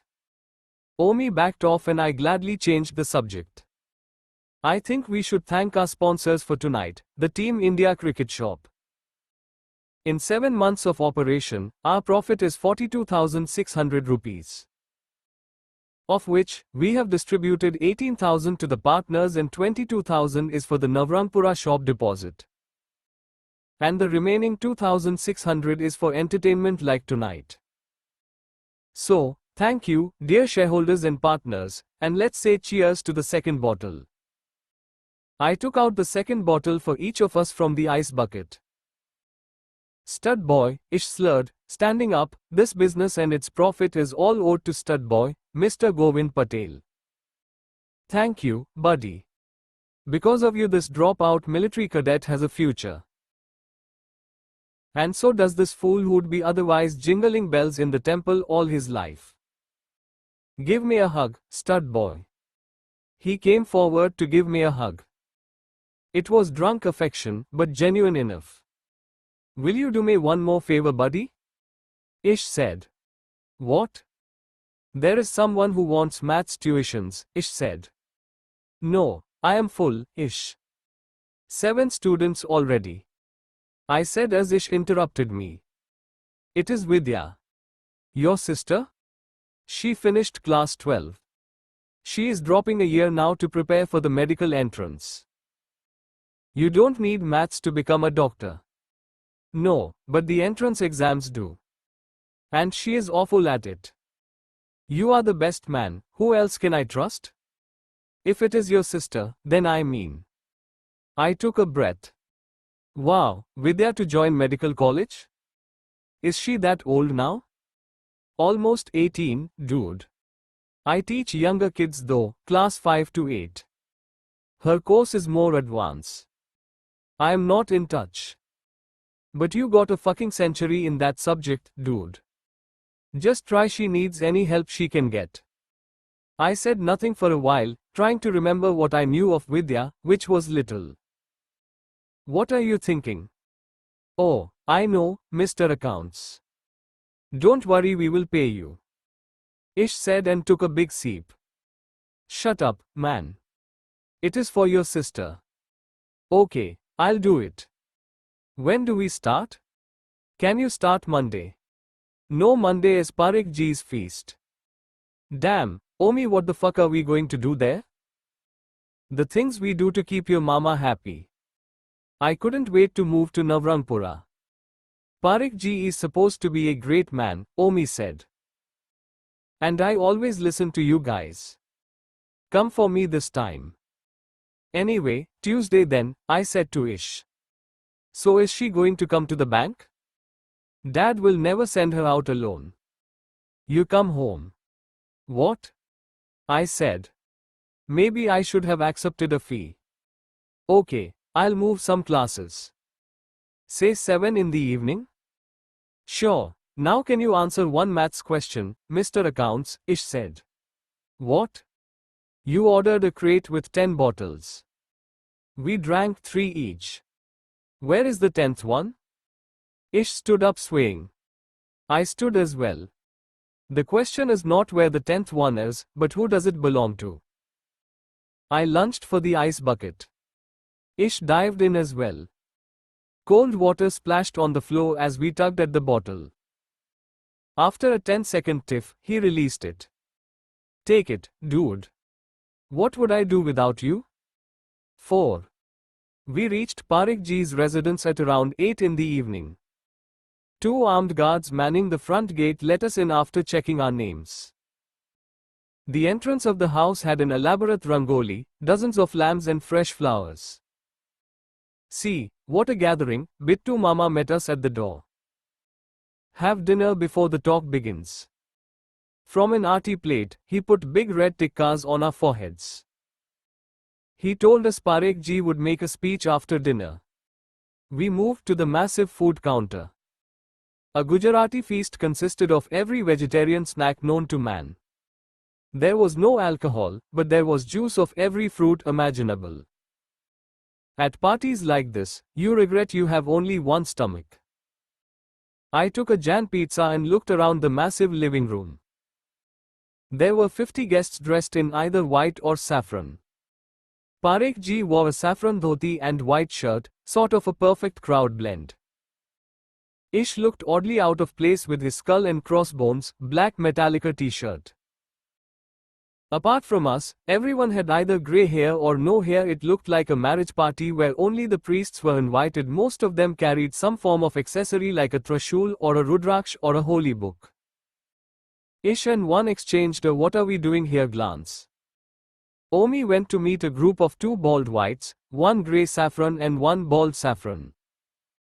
He touched their feet and everyone blessed him. Considering Omi met these kind of people often, he had one of the highest per capita blessings ratio in India. The food is excellent, no? Omi returned. Food in Gujarat was always good. But still people keep saying it. Ish passed his jan dim sum to Omi. Who are these people? I asked idly. It is quite simple, Omi said. The people in saffron are priests or other holy men from around the city. The people in white are the political party people. Why aren't you eating any dim sums? I don't like Chinese, Ish said. And who is Parekh ji? Well, he is a guide, Omi said. Or that is what he says to be humble. But actually, he is the chairperson of the main temple one Rust. He knows the politicians really well, too. So he is a hybrid, a poly priest, I deduced. Can you be more respectful? And what is this t-shirt, Ish? Everyone shushed as Parekh ji came to the center of the living room. He carried a red velvet cushion with him, which looked quite comfortable. He signaled everyone to sit down on the carpet. Like a shoal of fishes, the saffrons separated from the whites and sat down in two neat sections. Where the hell do we sit? Ish said as he turned to me. I had worn a blue t-shirt and couldn't find my color zone. Bittu Mama tugged at Omi's elbow and asked us to join the saffron set. We sat there, looking like the protagonists of those ugly duckling stories in our mismatched clothes. Bittu Mama came with 3 saffron scarves and handed them to us. What? I am not. I protested to Omi. Shush. Just wear it, Omi said and showed us how to wrap it around our neck. Parekh ji sat on his wonderful magic cushion. There was pin-drop silence. Ish cracked his knuckle once. Omi gave him a dirty look. Everyone closed their eyes, apart from me. I looked around while everyone chanted in Sanskrit. They ended their chants after a minute and Parekh ji began his speech. Welcome devotees, welcome to my humble home. I want to especially welcome the team on the right from the Sindhipur temple. They have returned from Kar Seva in Ayodhya for over a month. Let us bow to them and seek blessings. Everyone bowed to a group of 6 saffrons holding trishuls. Parekh ji continued, we also have some young people today. We need them badly. Thanks to Bittu Mama, who brought them. Bittu is working hard for the party. He will support our candidate Hasmukh ji for the election next year. Everyone looked at us and gave smiling nods. We nodded back. Devotees, the Hindu religion teaches us to bear a lot. And we do bear a lot. So, today's discussion is, how much bearing is enough? Until when does a Hindu keep bearing pain? Everyone nodded. My knees were stiff with pain from sitting cross-legged. I wondered if I should stop bearing pain right then and stretch my legs. Our scriptures tell us not to harm others, Parekh ji said. They teach us acceptance of all faiths, even if those faiths do not accept us. They teach us patience. Thousands of years ago, our wise men thought of such wonderful values, valid even today. And today you great men pass on these values to society, Parekh ji said, gesturing at the priests. The priests nodded. At the same time, the scriptures also tell us not to bear injustice. The Gita tells Arjun to fight a virtuous war. So at some point we are meant to fight back. When is that point is something to think about. Vigorous nods shook the crowd. Even though I found the whole gathering and the magic red cushion a bit over the top, Parekh ji's logic was flawless. And right now, I see that injustice again. Hindus being asked to compromise, to accept, to bear. Hindus asked for the resurrection of one temple. Not any temple, a temple where one of our most revered gods was born. But they won't give it to us. We said we will move the mosque respectfully, round the corner. But no, that was considered unreasonable. We tried to submit proof. But that was suppressed. Is this justice? Should we keep bearing it? I am just an old man, I don't have the answers. Ish whispered in my ear, it is politics, man. Just pure simple politics. Parekh ji continued, I don't even want to go into who this country belongs to. Because the poor Hindu is accustomed to being ruled by someone else 700 years by Muslims, 250 years by the British. We are independent now, but the Hindu does not assert himself. But what makes me sad is that we are not even treated as equals. They call themselves secular, but they give preference to the Muslims. We fight for equal treatment and are called communal. The most brutal terrorists are Muslim, but they say we are hardliners. More Hindu kids sleep hungry every night than Muslim, but they say Muslims are downtrodden. Parekh ji stopped to have a glass of water. They say to me, Parekh ji, why do you know so many politicians? I say, I am a servant of God. I didn't want to join politics. But if I as a Hindu want justice, I need to get involved in how the country is run. And what other way is there to get involved than join politics? So, here I am half saffron, half white, at your service. The audience gave a mini applause, including Omi. Ish and I were too overfed to react. But there is hope. You know where this hope comes from, Gujarat. We are a state of businessmen. And you might say 100 bad things about a businessman, but you cannot deny that a businessman sees reality. He knows how the parts add up, how the world works. We won't stand for hypocrisy or unfairness. That is why we don't elect the pseudo-secular parties. We are not communal, we are honest. And if we react, it is because we have been bearing pain for a long time. The audience broke into full applause. I used the break to step out into the front garden of Parekh ji's house and sit on an intricately carved swing.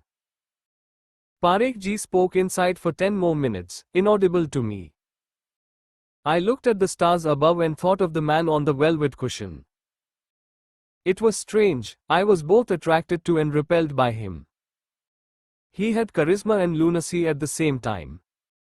After his speech there were a few more closing mantras, followed by 2 bhajans by a couple of priests from Bhuj. Ish came out. You here? Can we go home? I said. I reached Ishan's house at 7 p.m. on Tuesday. She sat at her study table. Her room had the typical girly look, extra clean, extra cute and extra pink. Stuffed toys and posters with cheesy messages like, I am the boss adorned the walls of the room. I sat on the chair. Her brown eyes looked at me with full attention.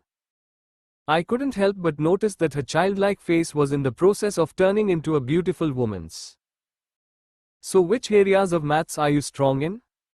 None really, she said. Algebra? Nope. Trigonometry? Whatever. Calculus?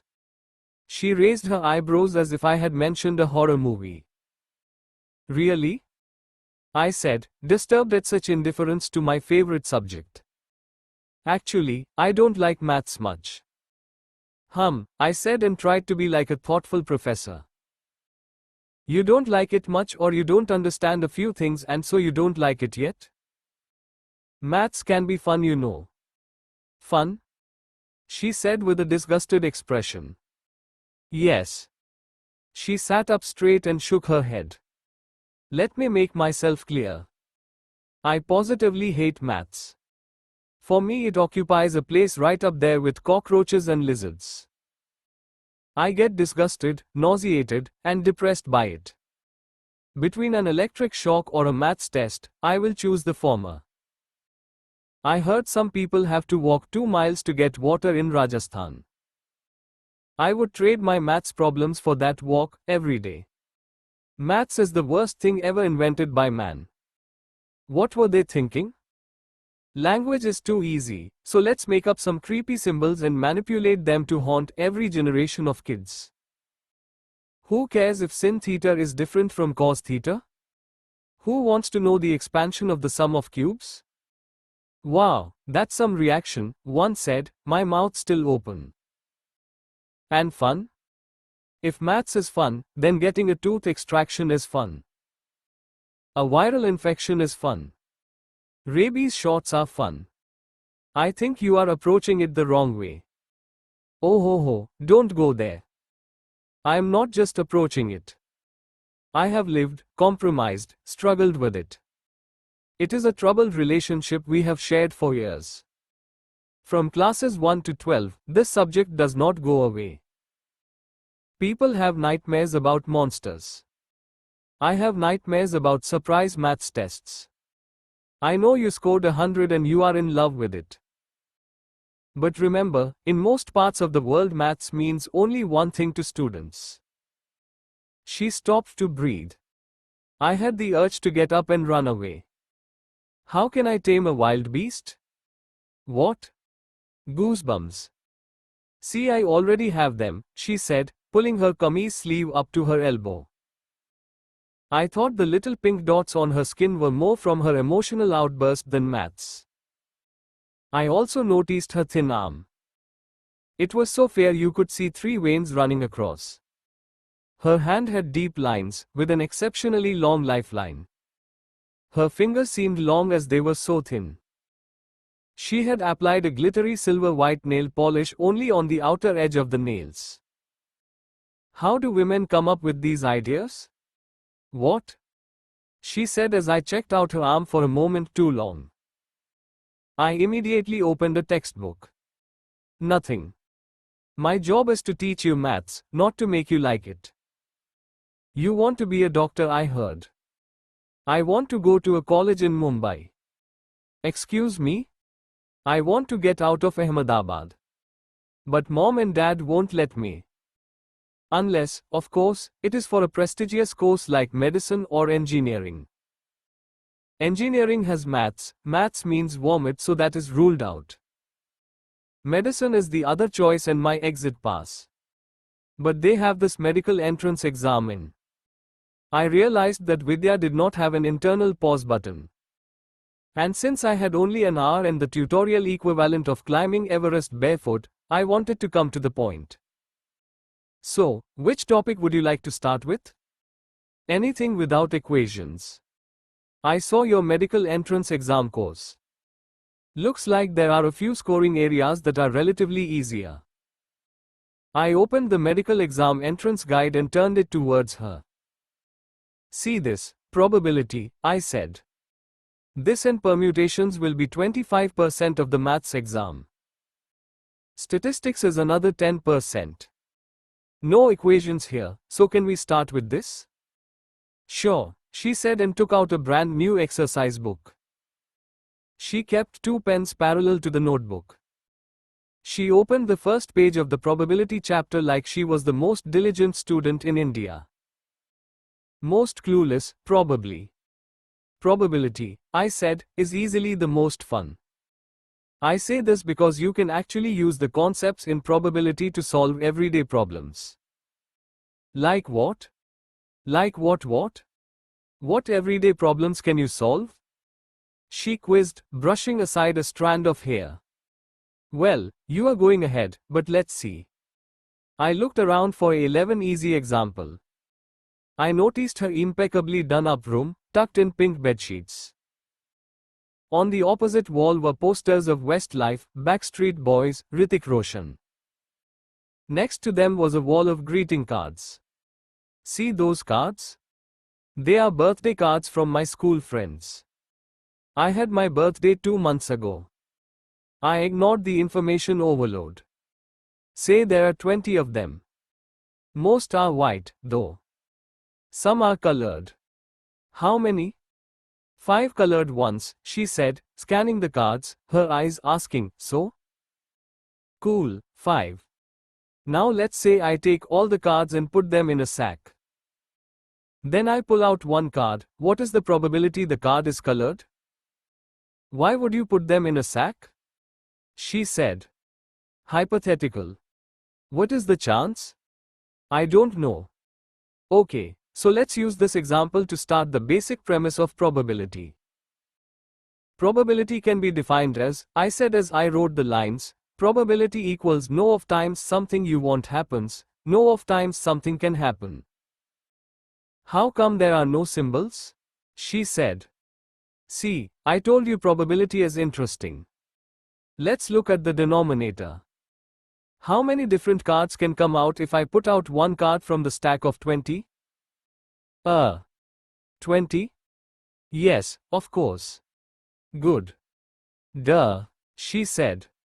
I controlled my irritation. I dumped down the problem for her and she dared me. Some attitude, there. And now the numerator. I want a colored card. How many different colored cards can come out if I pull one? 5? Yep. And so let's apply our wordy formula, I said and wrote down. Probability equals no of times something you want happens, 5, no of times something can happen, 20, so, probability equals 5/20 equals 0.25. There you go. The probability is 0.25 or 25%. I said and placed the pen back on the table. She reread what I wrote for a few moments. That is simple. But the exam problems are harder, she said at last. We will get there. But the basic concept needs to be understood first. And you didn't vomit. I was interrupted by 2 beeps on her cell phone. She rushed to her bedside table to pick up the phone. She sat on the bed and read her message. My school friend. She's stupid, she smiled fondly at the phone. I kept silent and waited for her to come back. Okay, let's do another one, I said. Let us say we have a jar with 4 red and 6 blue marbles. I finished 3 more problems in the next half an hour. See, it's not that hard when you focus. Good job. I praised her as she solved the problem. You want tea? She said, ignoring my compliment. No thanks, I don't like to have too much tea. Oh, me neither. I like coffee. You like coffee? I like probability and you should too. Can we do the next problem? Her cell phone beeped again. She dropped her pen and leaped to her phone. Leave it. No SMSing in my class, I said. It's just.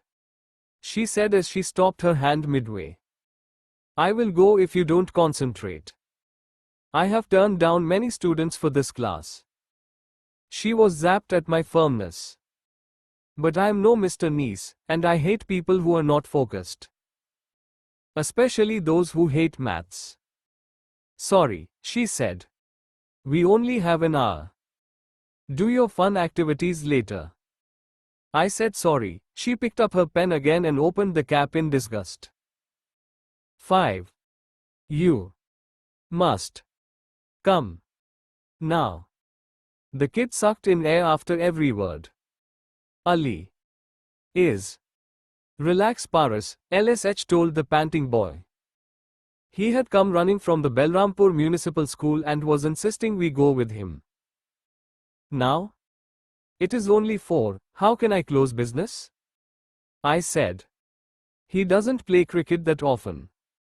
He always plays marbles. Ilis come today, Lush Bhaiya. Let's go. It is a slow day anyway, LSH said as he slipped on his chappals. Omi had already stepped out. I locked the cash box and told the owner of the flower shop next to ours to keep watch. We reached our school's familiar grounds. 20 boys circled Ali. I don't want to play now, a voice said from the center of the crowd. A thin, almost malnourished boy sat on the ground, his face covered with his hands. The crowd backed off. Some kids volunteered to be fielders. Omi became the wicket keeper. I stood near the bowler's end, at the umpire's slot. Ali took the crease. He strained hard to look at the bowler. The crowd clapped as Ish took a short run up. I couldn't understand the fuss in seeing this delicate, doe-eyed boy play. The bat reached almost 2/3 his height. Isha's run-up was fake, as he stopped near me. A grown man bowling pace to a 12-year-old is silly. Ish looked at the boy and bowled a simple lollipop delivery. The slow ball pitched midway and took its time to reach the crease. Thwack, Ali moved his bat in a smooth movement and connected. The ball surged high as Ish and I looked at it for its 3 seconds of flight, 6. Ish looked at Ali and nodded in appreciation.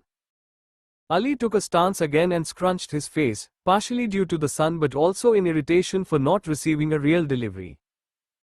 For the next ball, Ish took an 8-step run-up. The boy could play, girly features be damned.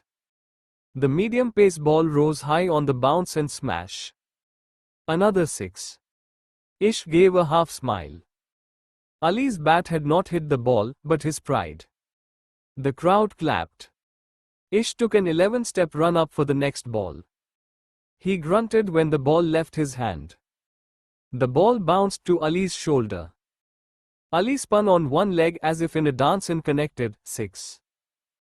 3 balls, 3 sixes, Ish looked molested. Omi's mouth was open but he focused on wicket-keeping. I think he was trying to control his reaction for Isha's sake. He is a freak. Ali the freak, Ali the freak, a kid fielding at mid-on shouted and distracted Ali. Just play, Ish said to Ali and gave the fielder a glare. Ish rubbed the ball on his pants thrice. He changed his grip and did some upper body twists. He took his longest run-up yet and ran forward with full force. The ball went fast, but was a full toss. Isha's frustration showed in this delivery. It deserved punishment. Ali took 2 steps forward and smash.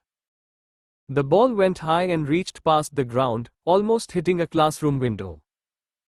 I laughed. I knew I shouldn't have, but I did. To see the school cricket champion of my batch raped so in public by a mere boy of 12 was too funny. At least to me. Actually, only to me. What? Ish demanded in disgust. Nothing, I said. Where is the fucking ball? They're trying to find it. You want to buy one from my shop, coach? I jeered lightly. Shut up, Ish hissed as the ball came rolling back to him. Ish was about to take a run-up when Ali sat down at his crease. What happened? Omi was the first to reach him. I told you. I get a headache. Can I go back now? Ali said, his childish voice almost in tears. Omi looked at Ish and me. I shrugged. I told you, no? Freak. Paras ran up to us. Ali stood. Can I go? We nodded. From his pocket, Ali took out some marbles that resembled his eyes. Rolling them in his hand, he left the ground. I cannot believe it, Ish declared as he finished his 50 morning push-ups. He came and sat next to me on the bank's backyard floor. Omi continued to complete his 100. Tea, I announced and handed Ish his cup. My best friend had faced serious mental trauma yesterday. I couldn't do much apart from making my best cup of ginger tea in the bank kitchen. It can't be just luck, right? No way, Ish answered his own questions. I nodded my head towards a plate of biscuits, which he ignored. I wondered if the Ali episode would cause permanent damage to Ish's appetite. Ish continued to talk to himself as I tuned myself out. Omi moved on to sit-ups. He also belted out Hanumanji's 40 verses along with the exercise. I loved this little morning break, between the students leaving and the shops opening. It gave me time to think. And these days I only thought about the new shop. 25,000 rupees saved already, and 15,000 more by December, one mumbled. If the builder accepts 40 as deposit, I can secure the Navrangpura lease by year end. I poured myself another cup of tea. Here are your shop's keys, Mama. We are moving to our shop in Navrangpura, in the air-conditioned mall. I repeated my dream dialogue inside my head for the 100th time. 3 more months, I assured myself. You guys ate all the biscuits? Omi came to us as he finished his exercise. Sorry, tea? I offered. Omi shook his head. He opened a polypack of milk and put it to his mouth. Like me, he didn't have much tea. Caffeine ran in Isha's family veins though. I remembered Vidya offering me tea. Stupid girl, daring me. Still thinking of Ali? Omi said to Ish, wiping his milk mustache. He is amazing, man. I didn't bowl my best, but not so bad either. But he just. Words failed Ish. 4 sixes. Incredible. Omi said, no wonder they call him a freak. Don't know if he is a freak. But he is good, Ish said. These Muslim kids, man.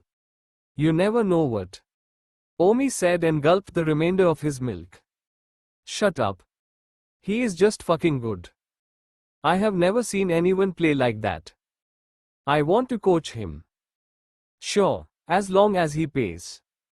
He can't play beyond 4 balls. You could help him. I told Ish. What? You will teach that mullah kid? Omi's face turned worrisome. I will teach the best player in Belrampur. That kid has serious potential.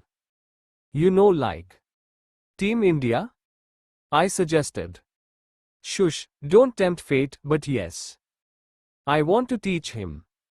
They'll ruin him in that school. They can barely teach the course there, forget sports. We are not teaching a Muslim kid, Omi vetoed. Bittu Mama will kill me. Don't overreact. He won't know. We just teach him at the bank, Ish said. For the rest of the argument, Ish and Omi just exchanged stares. Ultimately, like always, Omi gave in to Ish. Your choice. Make sure he never comes near the temple. If Bittu Mama finds out, he will kick us out of the shop. Omi is right. We need the shop for a few more months, I said. We also need to go to the doctor, Ish said. Doctor? I said. His head was hurting after 4 balls. I want a doctor to see him before we begin practicing. You'll have to talk to his parents if you want him to pay, I said. I'll teach him for free, Ish said. But still, for Indian parents, cricket equals time waste. Then we'll go to his house, Ish said. I am not going to any Muslim house, Omi said almost hysterically. I am not going. Let's go open the shop first. It's business time, I said. No cricket, I like marbles, Ali protested for the 5th time. Ish took 4 chocolates, at the shop's expense, idiot, for him, a reward for every sixer. Ali accepted the chocolates but said no to cricket coaching, and a foot-stomping no to meeting the doctor. Our shop has marbles, I cajoled. Special blue ones from Jaipur. 1 dozen for you if you come to the doctor. He is just across the street. Ali looked at me with his 2 green marbles. 2 dozen if you come for 1 cricket coaching class in the morning, I said. Doctor is fine. For coaching class, ask Abba. Give me Abba's name and address, I said. Nasir Alam, 7th Paul, 3rd house on the ground floor. What name did you say? Omi said. Nasir Alam, Ali repeated. I have heard the name somewhere. But I can't recall. Omi murmured, but Ish ignored him. Dr. Verma's clinic is in the next Paul. Let's go, Ish said. Welcome, nice to have someone young in my clinic for a change. Dr. Verma removed his spectacles. He rubbed his 50-year-old eyes. His wrinkles had multiplied since I last met him 3 years ago. His once black hair had turned white. Old age sucks. And who is this little tiger? Open your mouth, Baba, Dr. Verma said and switched on his torch out of habit. What happened? Nothing's wrong. We have some questions, Ish said. The doctor put his torch down. Questions? This boy is gifted in cricket. I want to know how he does it, Ish said. Does what? Dr. Verma said. Some people are just talented. I bowled 4 balls to him. He slammed sixes on all of them, LSH said. What? Dr. Verma said. He knew LSH was one of the best players in the neighborhood. Unbelievable but true, I chimed in. Also, he sat down after 4 balls. He said his head hurt. Dr. Verma turned to Ali. You like cricket, Baba? No, Ali said. This is more complicated than the usual viral fever. What happened after the 4 balls, Baba? Whenever I play with concentration, my head starts hurting, Ali said. He slid his hands into his pocket. I heard the rustle of marbles. Let us check your eyes, Dr. Verma said and stood up to go to the testing room. Eyesight is fantastic, Dr. Verma said, returning. I recommend you meet my friend Dr. Multani from the city hospital. He is an eye specialist and used to be a team doctor for a baseball team in USA. In fact, I haven't met him for a year. I can take you tomorrow if you want. We nodded. I reached for my wallet. Dr. Verma gave me a stern glance to stop. Fascinating, Dr. Multani said only one word as he held up me's MRI scan. He had spent 2 hours with Ali. He did every test imaginable, a fitness check, a blood test, retinal scans, a computerized hand-eye coordination exam.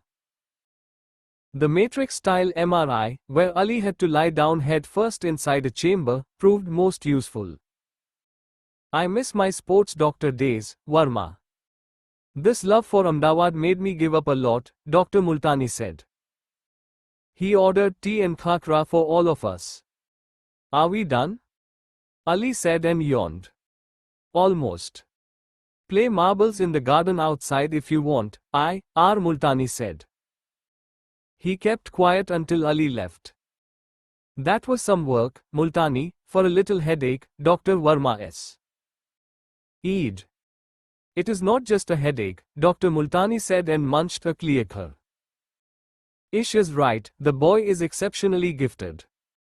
How? I blurted. What was in those tests that said Ali could smash any bowler to bits?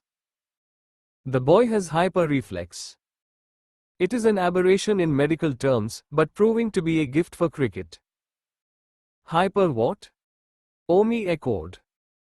Hyper-reflex, Dr. Multani lifted a round glass paperweight from Ali's table and pretended to hurl it at Omi. Omi ducked. When I row this at you, what do? You reflexively try to prevent one-he attack. I didn't give you an advance warning and everything happened in a split second. Thus, you didn't do a conscious thing to duck away, it just happened. Dr. Multani paused for a sip of water and continued, it matters little in everyday life, except if we touch something too hot or too cold. However, in sports it is crucial. Dr. Multani paused to open one few reports and picked up another khakra. I looked at Ali outside from the window. He was using a catapult to shoot one marble to hit another one. So Ali has good reflexes. That's it? Ish said. His reflexes are at least 10 times better than ours. But there is more. Apart from reflex action, the human brain makes decisions in 2 other ways. One is the long, analyzed mode, The problem goes through a rigorous analysis in our brain and we decide the course of action. And then there is a separate, second way that's faster but less accurate. Normally, the long way is used when we are aware of it. But sometimes, in urgent situations, the brain chooses the shortcut way. Call it a quick think mode. We nodded as Dr. Multani continued. In reflex action, the brain short-circuits the thinking process and acts. He can just about duck, forget, try to catch it. However, the response time is super fast. Sports has moments that requires you to think in every possible way, analyzed, quick think or reflex. And Ali? Ish said. Dr. Multani picked up the MRI scan again. Ali's brain is fascinating. His first, second and even the third reflex way of thinking is fused. His response time is as fast as that of a reflex action, yet his decision making is as accurate as the analyzed mode. You may think he hit that super fast delivery of yours by luck, but his brain saw its path easily. Like it was a soft throw. But I bowled fast. Yes, but his brain can register it and act accordingly. If it is hard to visualize. Imagine that Ali sees the ball in slow motion. A normal player will use the second or third way of thinking to hit a fast ball. Ali uses the first. A normal player needs years of practice to ensure his second way gets as accurate to play well. Ali doesn't need to. That is his gift. It took us a minute to digest Dr. Multani's words. We definitely had to use the first way of thinking to understand it. To him, a pace delivery is slow motion? Ish tried again. Only to his brain, as it analyzes fast. Of course, if you hit him with a fast ball, he will get hurt. But how can he hit so far? Ish said. He doesn't hit much. He changes direction of the already fast ball. The energy in that ball is mostly yours. Have you seen other gifted players like him? I wanted to know. Not to this degree, this boy's brain is wired differently. Some may call it a defect, so I suggest you don't make a big noise about it. He is Indian team material, Ish said. Dr. Multani, you know he is. Dr. Multani sighed. Well, not at the moment. His headaches are a problem, for instance. While his brain can analyze fast, it also tires quickly. He needs to stay in the game. He has to survive until his brain gets refreshed to use the gift again. Can that happen? Ish said. Yes, under a training regimen. And he has to learn the other aspects of cricket. I don't think he ever runs between the wickets. The boy has no stamina. He is weak, almost malnourished, the elector said. I am going to coach him, Ish vowed. And Omi will help. Omi will make him eat and make him fit. No, I can't, Omi refused as all looked at him. Dr. Verma, tell him why I can't. Because he's a Muslim. Multani, remember Nasir from the Muslim University? Ali is his son. Oh, that Nasir? Yes, he used to campaign in the university elections. Used to be a firebrand once, but I have heard that he has toned down. Yes, he is in politics full-time now. Moved from a pure Muslim to a secular party, Dr. Verma said. Ish looked at Dr. Verma, surprise. I found out after you guys left yesterday. Sometimes I feel I run a gossip center, not a clinic, Dr. Verma chuckled. Anyway, that's the issue then. A priest's son teaching a Muslim boy. I don't want to teach him, Omi said quickly. Shut up, Omi. You see what we have here? Ish spoke. Omi stood up, gave Ish a disapproving glance and left the room. How about the State Academy? Dr. Verma said. They'll ruin him, Ish said. I agree. Dr. Multani paused. He is too young, Muslim and poor. And he is untrained. I'd suggest you keep this boy and his talent under wraps for now. When the time comes, we will see. We left the clinic. I took out 4 marbles from my pocket and called Ali. Ali, time to go. Here, catch. I threw the 4 marbles high in the air towards him. I had thrown them purposely apart. Ali looked away from his game and saw the marbles midair. He remained in his squat position and raised his left hand high. 1, 2, 3, 4, like a magic wand his left hand moved. He caught every single one of them. 6. He won't agree, I spoke to him already, Ali huffed. We reached the end of Balrampur to get to his house. He lived in a particularly squalid pole. Ali pressed the bell. I noticed his father's nameplate had a motif of the secular political party. Ali, so late again, his dad said as he opened the door. He wore an impeccable black achkan, which contrasted with his white beard and a tight skullcap of lace material. He looked around 60, which meant Ali came late in his life. And who are you gentlemen? He said. I am Ishan, Ish said. And this is Govind and Omi. We are Ali's friends. Friends?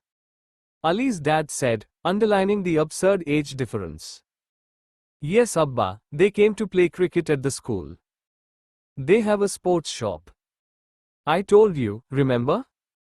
Come in, Ali's dad said. We sat in the living room. Ali's mother, wearing a brown-colored salwar suit, brought in glasses of Ruh Afza.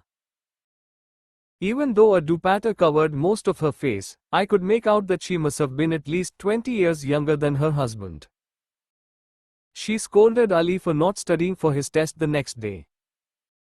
I think Indian mothers have 2 tasks, to tell children to eat more or study more.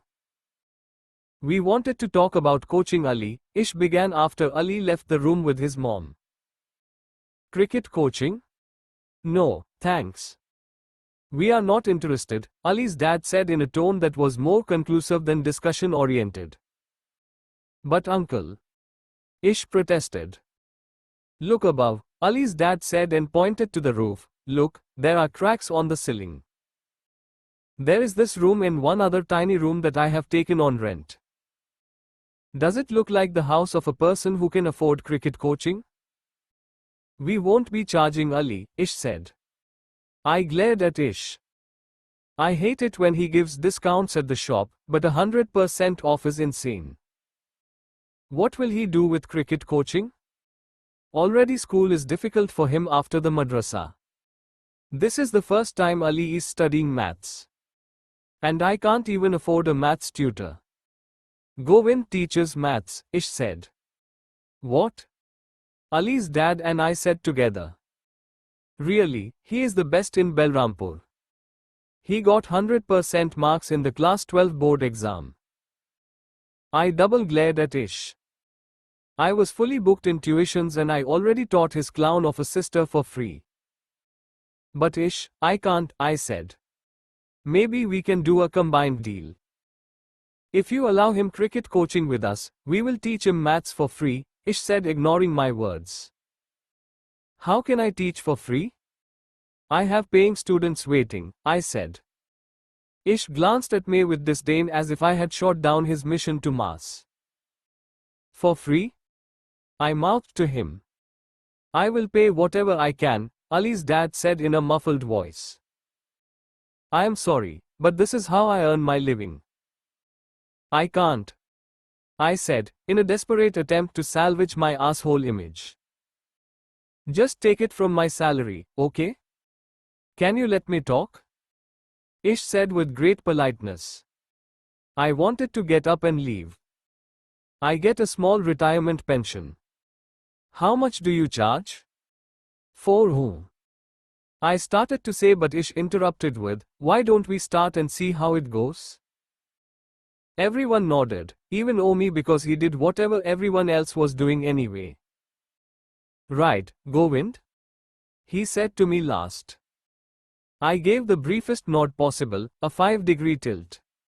Stay for dinner, please, Ali's dad implored as we stood up to leave. No, no, Omi said, horrified at the idea of eating in a Muslim home. Please, I insist. For us, hospitality is important. You are our mehman. I would have disagreed, but I wanted to get something for the free maths and cricket coaching program. We sat on the living room floor. Ali's mom brought us 2 extra large plates, one for the 3 of us and another for Ali's dad. The plates had simple food.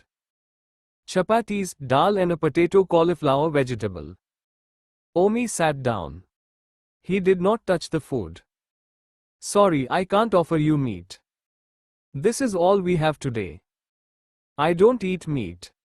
I am a priest's son, Omi said. An awkward pause followed. Ish jumped in, the food looks great. Dig in, guys. To share a single plate is strangely intimate. LSH and I broke off the same chapati. His long fingers reminded me of his sister's. Damn, I had to teach her again the next day. They don't teach maths in madrasas? I asked for the sake of conversation and mathematics. Not in this one, Ali's dad said as he spooned in dal. Maths and science are forbidden. That's strange. In this day and age, I said. I thought of a business opportunity, a massive maths tuition chain outside every madrasa. Not really, Ali's dad said. Madrasas were not even supposed to be schools. Their role is confined to teaching Islamic culture. Here, have some more chapatis.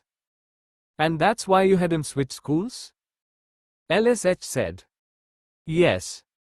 I would have done it earlier, but my father was adamant Ali goes to a madrasa. He died 6 months ago. Oh, I am sorry, Ish said. He was unwell for a long time. I miss him, but not the years of medical expenses that wiped me out, Ali's father said. He drank a glass of water.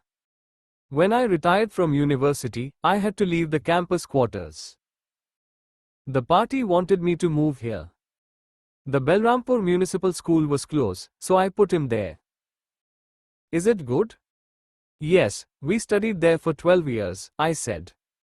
Omi, you didn't eat anything. At least have some fruit, Ali's dad said, offering him some bananas. Omi took one, examined it, and gobbled it in 3 bites. Why are you so keen to teach Ali cricket? Ali's dad said. The question was enough to light up Isha's face. He spoke animatedly. Ali has a gift. You see how he blossoms with my training. You play cricket? Ali's father said. In school and now I have a sports store. I've seen players, but none like Ali. Ish said passionately.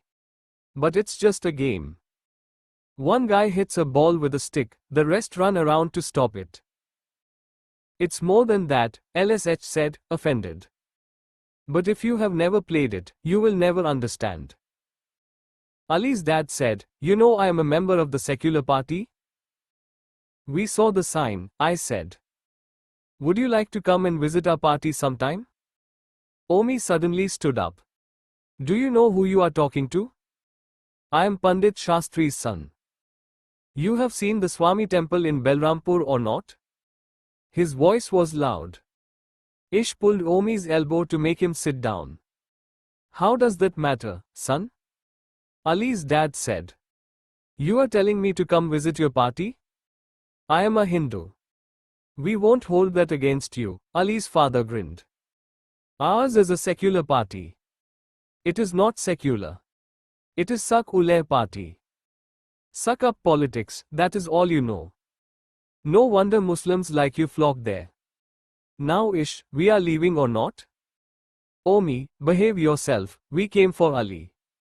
I don't care. Let him play marbles and fail maths. If Bittu Mama finds out I am here. Bittu is your mama? Ali's dad said. He is your opposition.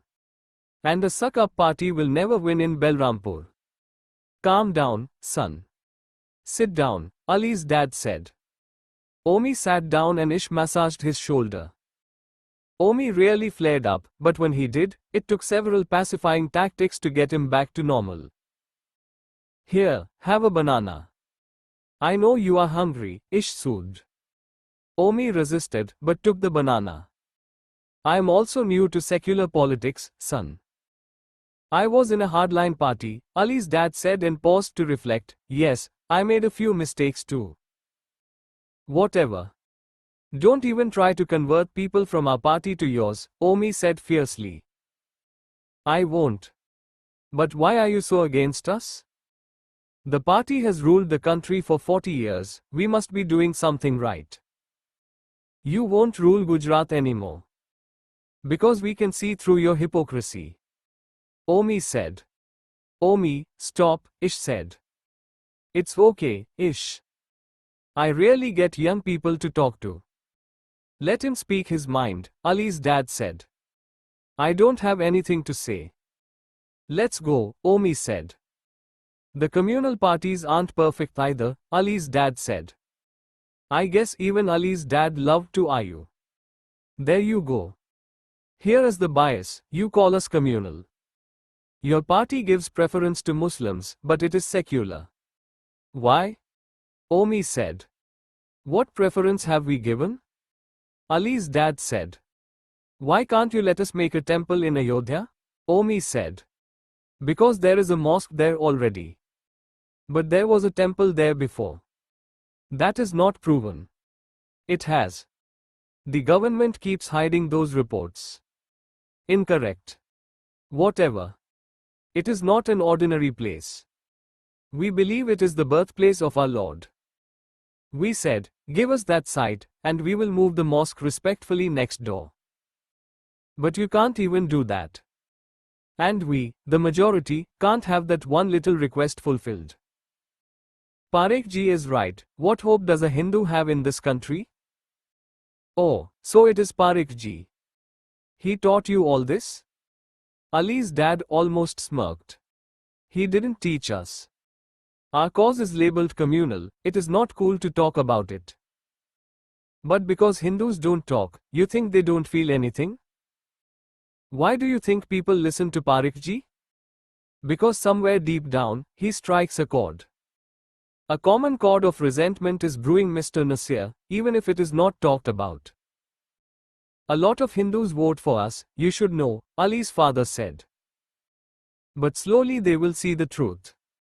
Son, India is a free country. You have a right to your views. My only advice is Hinduism is a great religion, but don't get extreme. Don't tell me about being extreme. We know which religion is extreme. I wasn't sure if Omi really believed in what he said, or if he was revising lessons given by Parekh ji. He never spoke about this to Ish and me, but, somewhere deep down, did he also feel like Bittu Mama? If Ish's passion was cricket and my passion was business, was Omi's passion religion? Or maybe, like most people, he was confused and trying to find his passion. And unlike us who never took him seriously, perhaps Parekh ji gave him a sense of purpose and importance. Can we please make a pact to not discuss politics? Ish pleaded as he signaled a timeout. You still fine with sending your son? I asked Ali's dad, wondering if he had changed his mind after Omi's outbursts. Don't be silly. We are communicating our differences. That is what is missing in this country. It's okay, I trust you with my son. We stood up to leave and reached the door. LSH confirmed the practice time 7 a.m. Come, I will walk you boys to the main road. I like to take a walk after dinner. Ali's dad said. We walked out of Ali's house.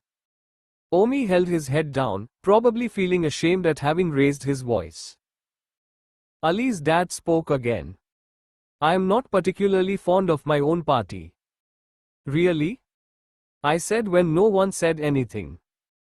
Yes, because at one level, they too, like all political parties, spend more time playing politics than working for the country. Creating differences, taking sides, causing divides, they know this too well. All of us nodded to say good night. But Ali's dad was not finished. It is like two customers go to a restaurant and the manager gives them only one plate of food. And if you want to eat, you must fight the other guy. The two guys get busy fighting, and some people tell them to make amends and eat half plate each. In all this, they forget the real issue. Why didn't the manager provide 2 plates of food? I noticed Ali's dad's face. Behind the beard and the mustache, there was a wise man somewhere. Good point, the fight is created. That is why I am never big on religion or politics, I said. Once a fight is created, it leads to another and so on. You can't really check it, LSH said. You know, I used to teach zoology in college, Ali's dad said. And I once read about chimpanzee fights that may be relevant here. Chimpanzee fights? Yes, male chimpanzees of the same pack fight violently with each other, for food, females, whatever. However, after the fight, they go through a strange ritual. They kiss each other, on the lips. Even Omi had to laugh. So Hindus and Muslims should kiss? I said. No, the point is this ritual was created by nature. To make sure the fight gets resolved and the pack stays together. In fact, any long-term relationship requires this. Any? Ish said. Yes, take any husband and wife. They will fight and hurt each other emotionally. However, later they will make up, with hugs, presents or kind understanding words. These reconciliatory mechanisms are essential. The problem in Indian Hindu-Muslim rivalry is not that one is right and the other is wrong. It is that there are no reconciliatory mechanisms, Ish said. Yes, so that means if politicians fuel a fire, there is no fire brigade to check it. It sounds harsh, but Omi is right. People feel inside. Just by not talking about it, the differences do not go away.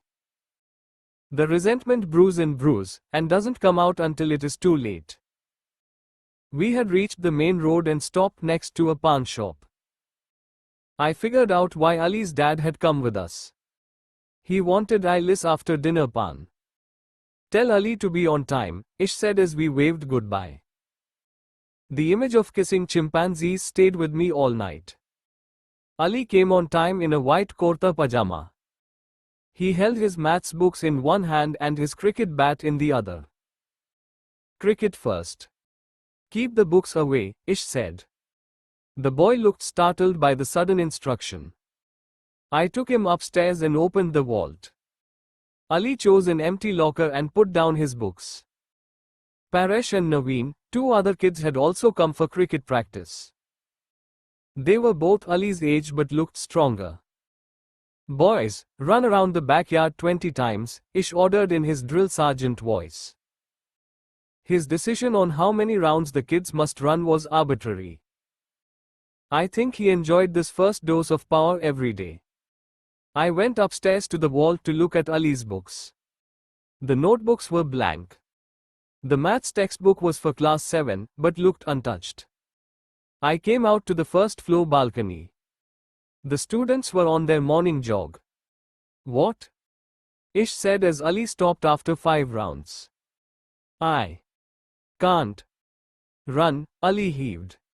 Omi smirked. Buddy, people here do 100 rounds. How are you going to run between the wickets? How are you going to field? That is why. I don't like cricket, Ali said, still trying to catch his breath. Can't we just play? Ali said. You have to warm up, buddy, Ish said. Ali had more than warmed up. His face was hot and red. After exercises, Ish did catch and field practice. Ish stood in the middle with the bat as everyone bowled to him. He lobbed the ball high and expected everyone to catch. Ali never moved from his position. He could catch only when the ball came close to him. All right, let's play, Ish clapped his hands. Paresh, you are with me. We'll bowl first. Naveen, you be in Ali's team and bat first. Naveen took the crease and Ali became the runner. Naveen struck on Paresh's fourth ball. Ish ran to get the ball. It was an easy 2 runs, but Ali's laziness meant they could score only 1. Ayash took a 3-step run up and bowled. Ali struck, the ball rose and hurled towards the first floor. I ducked in the first floor balcony. The ball went past me and hit the branch manager's office window. Paresh had the same shocked expression as Ish when Ali had hit a 6 off his first ball. Hey, what? You hero or something? Ish ran to Ali. Ali looked puzzled at the reprimand. This is not a cricket ground. We are playing in a bank. If the ball goes out and hits someone, who will be responsible? What if things break? Who will pay? Ish shouted. Ali still looked surprised. That was a good shot, Paresh said. Shut up. Hey Ali, I know you can do that. Learn the other aspects of the game. Ali froze, very near tears. Okay, listen. I am sorry. I did not mean to. Ish said. That is all I know. I can't do anything else, Ali's voice cracked. We will teach you. Now why don't you bowl? Ali didn't bat anymore that day. Ish kept the practice simple for the next half an hour and tried not to scream. The latter was tough, especially because he was an animal when it came to cricket. Get your books from upstairs. We will study in the backyard, I told a sweaty Ali. He brought his books down and opened the first chapter of his maths book. It was on fractions and decimals. Omi brought 2 poly packs of milk. Here, he gave one to Ish. Thanks, Ish said, and tore it open with his mouth. And here, one more, Omi said. For what? Ish said, after taking a big sip. Give it to your stick insect, Omi said. Have you seen his arms? They are thinner than the wicket. You want to make him a player or not? You give him yourself, Ish smiled. Omi shoved the milk packet near Ali and left. You have done some fractions before? I said. He nodded. I told him to simplify 24/64 and he started dividing the numerator and denominator by 2 again and again. Of course, he lacked the intuition he had in hitting sixes in mathematics. However, his father had tried his best. See you at the shop, Ish told me and turned to Ali. Any questions on cricket, champ? Why do people run between the wickets to score runs? Ali said, nibbling the end of his pen. That's how you score. It's the rule, Ish said. No, not that way. I mean, why run across and risk getting out for 1 or 2 runs when you can hit 6 with 1 shot? Ish scratched his head. Keep your questions to maths, he said and left. I have figured it out. The young generation from the 60s to the 80s is the worst India ever had. These 30 years are an embarrassment for India, Ish said as we lay down in the shop. We had spread a mat on the shop's floor. A nap was a great way to kill time during slow afternoons. It was exam time and business was modest. Omi snoozed while Ish and one had our usual philosophical discussion. Not all that bad, I said. We won the World Cup in 1983. Yeah, we played good cricket, but that's about it. We remained poor, kept fighting wars, electing the same control freaks who did nothing for the country. People's dream job was a government job, yuck. Nobody took risks or stuck their neck out. Just one corrupt banana republic marketed by the leaders as this new socialist, intellectual nation. Tanks and think tanks, nothing else, Ish said. And guess who was at the top? Which party? Secular nonsense again, Omi joined in, opening one eye. Well, your right-wing types didn't exactly get their act together, Sita, Ish said. We will, man. We are so ready. You wait and see, elections next year in Gujarat is ours, Omi said. Anyway, screw politics. My point is that the clueless 60s to 80s generation is now old and running the country. But the 90s and the, what do they say? Zeros. Yeah, whatever. The zeros think different. But we are being run by old fogies who never did anything worthwhile in their prime time. The Doordarshan generation is running the Star TV generation, Ish said. I clapped. Wow, wisdom is free at the Team India cricket shop. Fuck off. Can't have a discussion around here. You think only you are the intellectual type. I am just a cricket coach, Ish grumbled. No, you are the intellectual, bro. I am the sleepy type. Now can we rest until the next pesky kid comes, I said, closing my eyes. Our nap was soon interrupted. Lying down, well done. When rent is cheap, shopkeepers will sleep, Bittu Mama's voice made us all sit up. Now what the hell was he doing here? It is slow this time of the day, Mama, Omi said as he pulled out a stool. He signaled me to get tea. I opened the cash box and took some coins. Get something to eat as well, Mama said. I nodded. Now who the fuck pays for Mama's snacks? The rent is not that cheap, I thought as I left the shop with a fake smile. I returned with tea for everyone. Mama was telling Omi, you come help me if it is slow in the afternoons. Your friends can come too. Winning a seat is not that easy. These secular guys are good. What do you want me to do, Mama? Omi said as he took the tea glasses off the crate and passed them around. We have to mobilize young people. Tell them our philosophy, warn them against the hypocrites. During campaign time, we need people to help us in publicity, organizing rallies. There is work to be done. I'll come next time, Mama, Omi said. Tell others, too. If you see young people at the temple, tell them about our party. Tell them about me. I stood up, disgusted. Yes, I could see the point in targeting temple visitors, given the philosophy of the party. But when someone comes to pray, should they be pitched to join politics? I opened the accounts register to distract myself. You will come? Mama turned to Ish. Someone has to man the shop. At least one person, even if it is slow, Ish said. Smartass, that was supposed to be my excuse.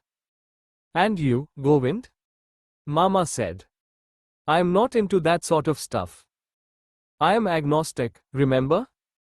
I said, still reading the register. But this isn't about religion.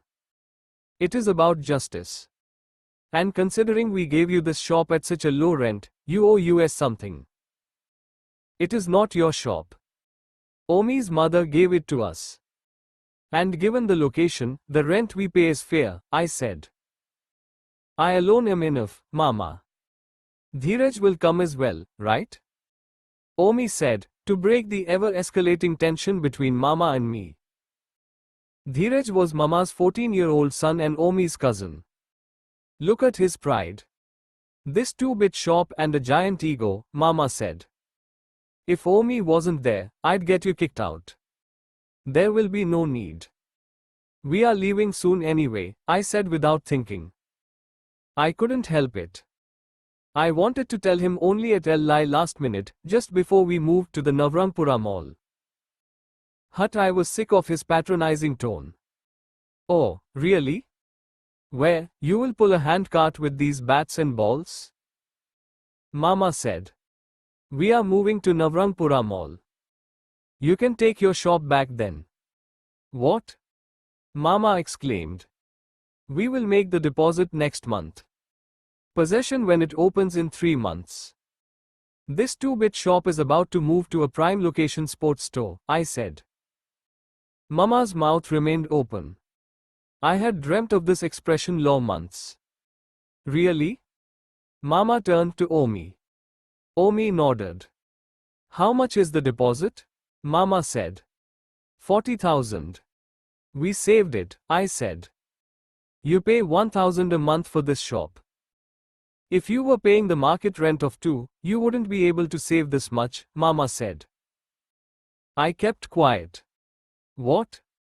Now you are quiet, eh? Mama stood up. What was I supposed to do? Jump and grab his feet? I was also giving his nephew employment and an equal share in my business. Sure, Omi was a friend, but given his qualifications, nobody would give him that stature.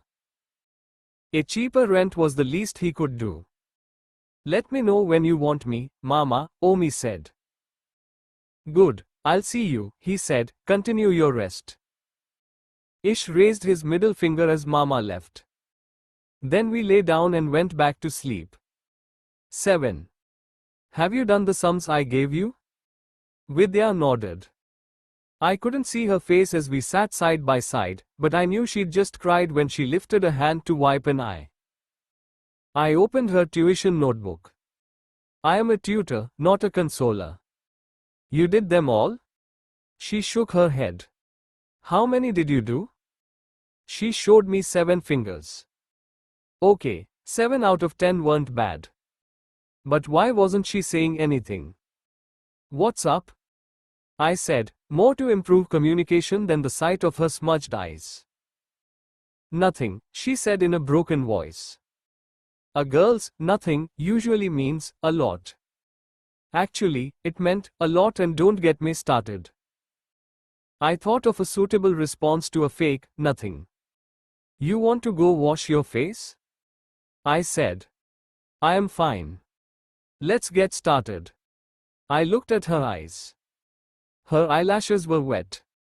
She had the same eyes as her brother.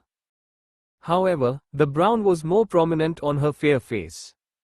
Your second problem is correct too, I said, and ticked her notebook. I almost wrote, good, out of habit. I normally taught young kids, and they loved it if I made comments like, good, well done, or made a star against their answers. But Vidya was no kid. You did quite well, I said as I finished reviewing her work. Excuse me, she said and ran to the bathroom. She probably had an outburst of tears. She came back, this time her eyeliner gone and the whole face wet. Listen, we can't have a productive class if you are disturbed. We have to do more complex problems today in. But I am not disturbed. It's Garima and her, well, forget it. Garima? Yes, my cousin and best friend in Bombay. I told you last time. I don't remember, I said. She told me last night she would SMS me in the morning. It is afternoon already, and she hasn't. She always does that. Why don't you SMS her instead? I am not doing that. She said she would. And so she should, right? I looked at her blankly, unable to respond. She is in this hi-fi PR job, so she is too busy to type a line? I wished that woman would SMS her so we could start class. Next time I will tell her I have something really important to I talk about and not call her for 2 days, she said. Some, I repeat only some girls, measure the strength of their friendship by the power of the emotionally manipulative games they could play with each other. Should we start? Yeah, I am feeling better. Thanks for listening. No problem. So what happened in problem 8? I said. We immersed ourselves into probability for the next half an hour. When she applied her mind, she wasn't dumb at maths as she came across on first impression. But she rarely applied it for more than 5 minutes. Once, she had to change her pen. Then she had to reopen and fasten her hair clip. In 15 minutes, she needed a cushion behind her back. After that, her mother sent in tea and biscuits and she had to sip it every 30 seconds. Still, we plowed along.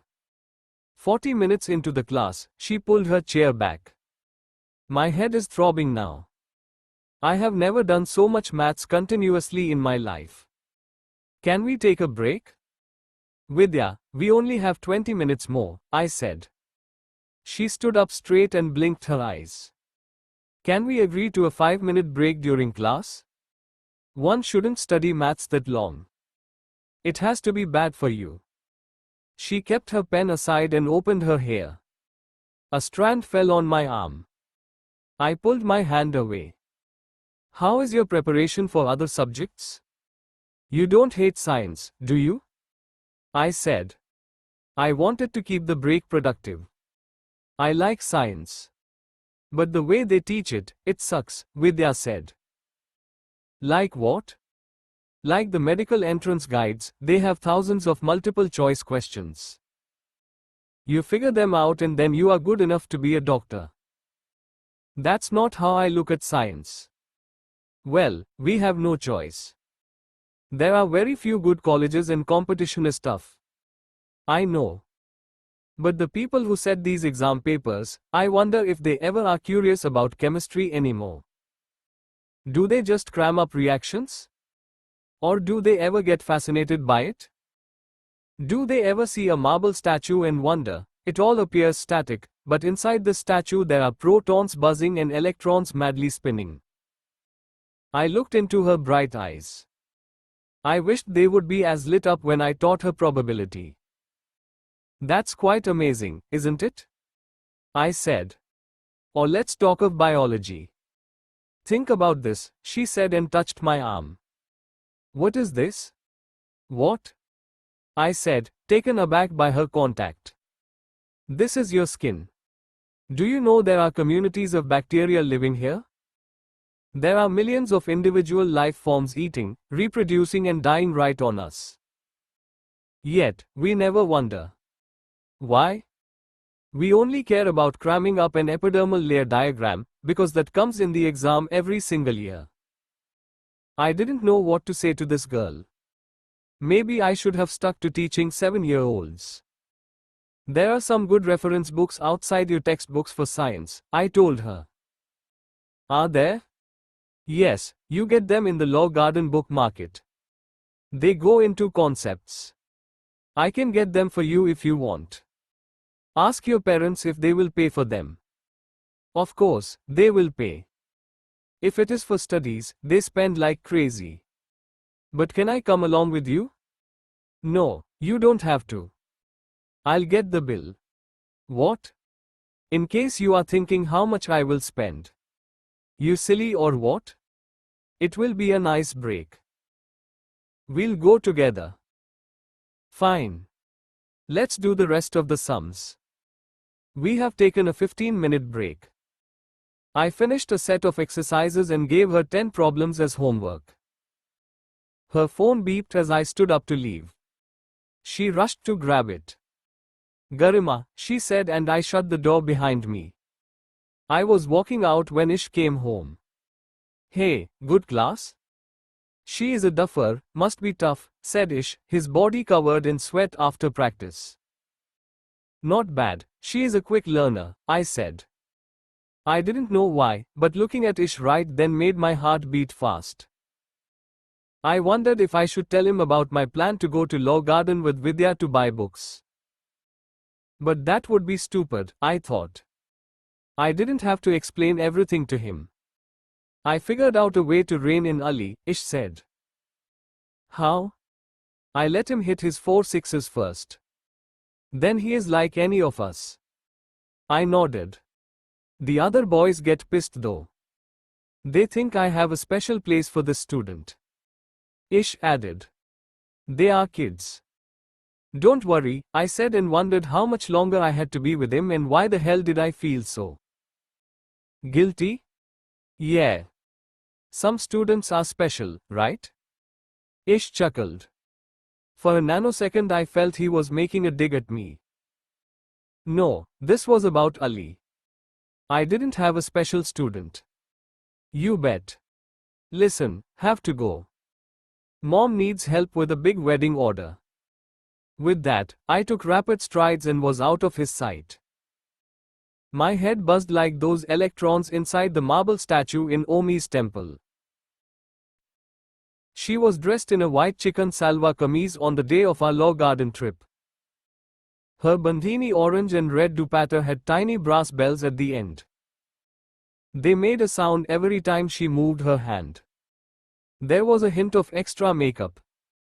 Her lips shone and I couldn't help staring at them. It's lip gloss. Is it too much? She said self-consciously, rubbing her lips with her fingers. Her upper lip had a near invisible mole on the right. I pulled my gaze away and looked for autos on the street. Never, ever look at her face, I scolded myself. That's the bookshop, I said as we reached the store. The university bookstore in Navrangpura was a temple for all muggers in the city. Nearly all customers were sleep-deprived, overzealous students who'd never have enough of quantum physics or calculus. They don't provide statistics, but I'm sure anyone who clears the engineering and medical entrance exams in the city has visited the bookstore. The middle-aged shopkeeper looked at Vidya through his glasses. She was probably the best-looking customer to visit that month. Students who prepared for medical entrance don't exactly wear colored lip gloss. Ahem, excuse me, I said as the shopkeeper scanned Vidya up and down. Govind beta, so nice to see you, he said. One good way old people get away with leching is by branding you their son or daughter. He knew my name ever since I scored 100 in the board exam. In the newspaper interview I had recommended his shop. He displayed the cutting for 2 years after that. I still get a 25% discount on every purchase. You have organic chemistry by L.G. Wade? I said. I would have done more small talk, but I wanted to avoid talking about Vidya. In fact, I didn't even want him to look at Vidya. Well, yes, the shopkeeper said, taken aback by my abruptness. Chemistry book, red and white balls on the cover, he screamed. It one of his 5 assistants. This is a good book, I said as I tapped the cover and gave it to Vidya. Other organic chemistry books have too much to memorize. This one explains the principles. Vidya took the book in her hand. Her red nail polish was the same color as the atoms on the cover. Flip through it, see if you like it, I said. She turned a few pages. The shopkeeper raised an eyebrow. He was asking me about the girl. See, this is the reason why people think Ahmedabad is a small town despite the multiplexes. It is the mentality of the people. Student, I take tuitions, I whispered to satisfy his curiosity lest he gave up sleeping for the rest of his life. He nodded his head in approval. Why do these old people poke their nose in our affairs so much? Like, would we care if he hung out with 3 grandmas? If you say it is good, I am fine, she said, finishing her scan. Good, and in physics, have you ever read Resnick and Halliday? Oh, I saw that book at my friend's place once. Just the table of contents depressed me. It's too hi-fi for me. What is this, hi-fi? It is in your course, you have to study it, I said, my voice stern. Don't they have some guides or something? She said, totally ignoring my comment. Guides are a shortcut. They solve a certain number of problems. You need to understand the concepts. The shopkeeper brought out the orange and black cover Resnick and Halliday. Yes, the cover was scary and dull at the same time, something possible only in physics books. I won't understand it. But if you want to, let's buy it, Vidya agreed. Of course, you will understand it. And uncle, for maths do you have M.L. Khanna? I could see his displeasure in me calling him uncle, but someone needed to remind him.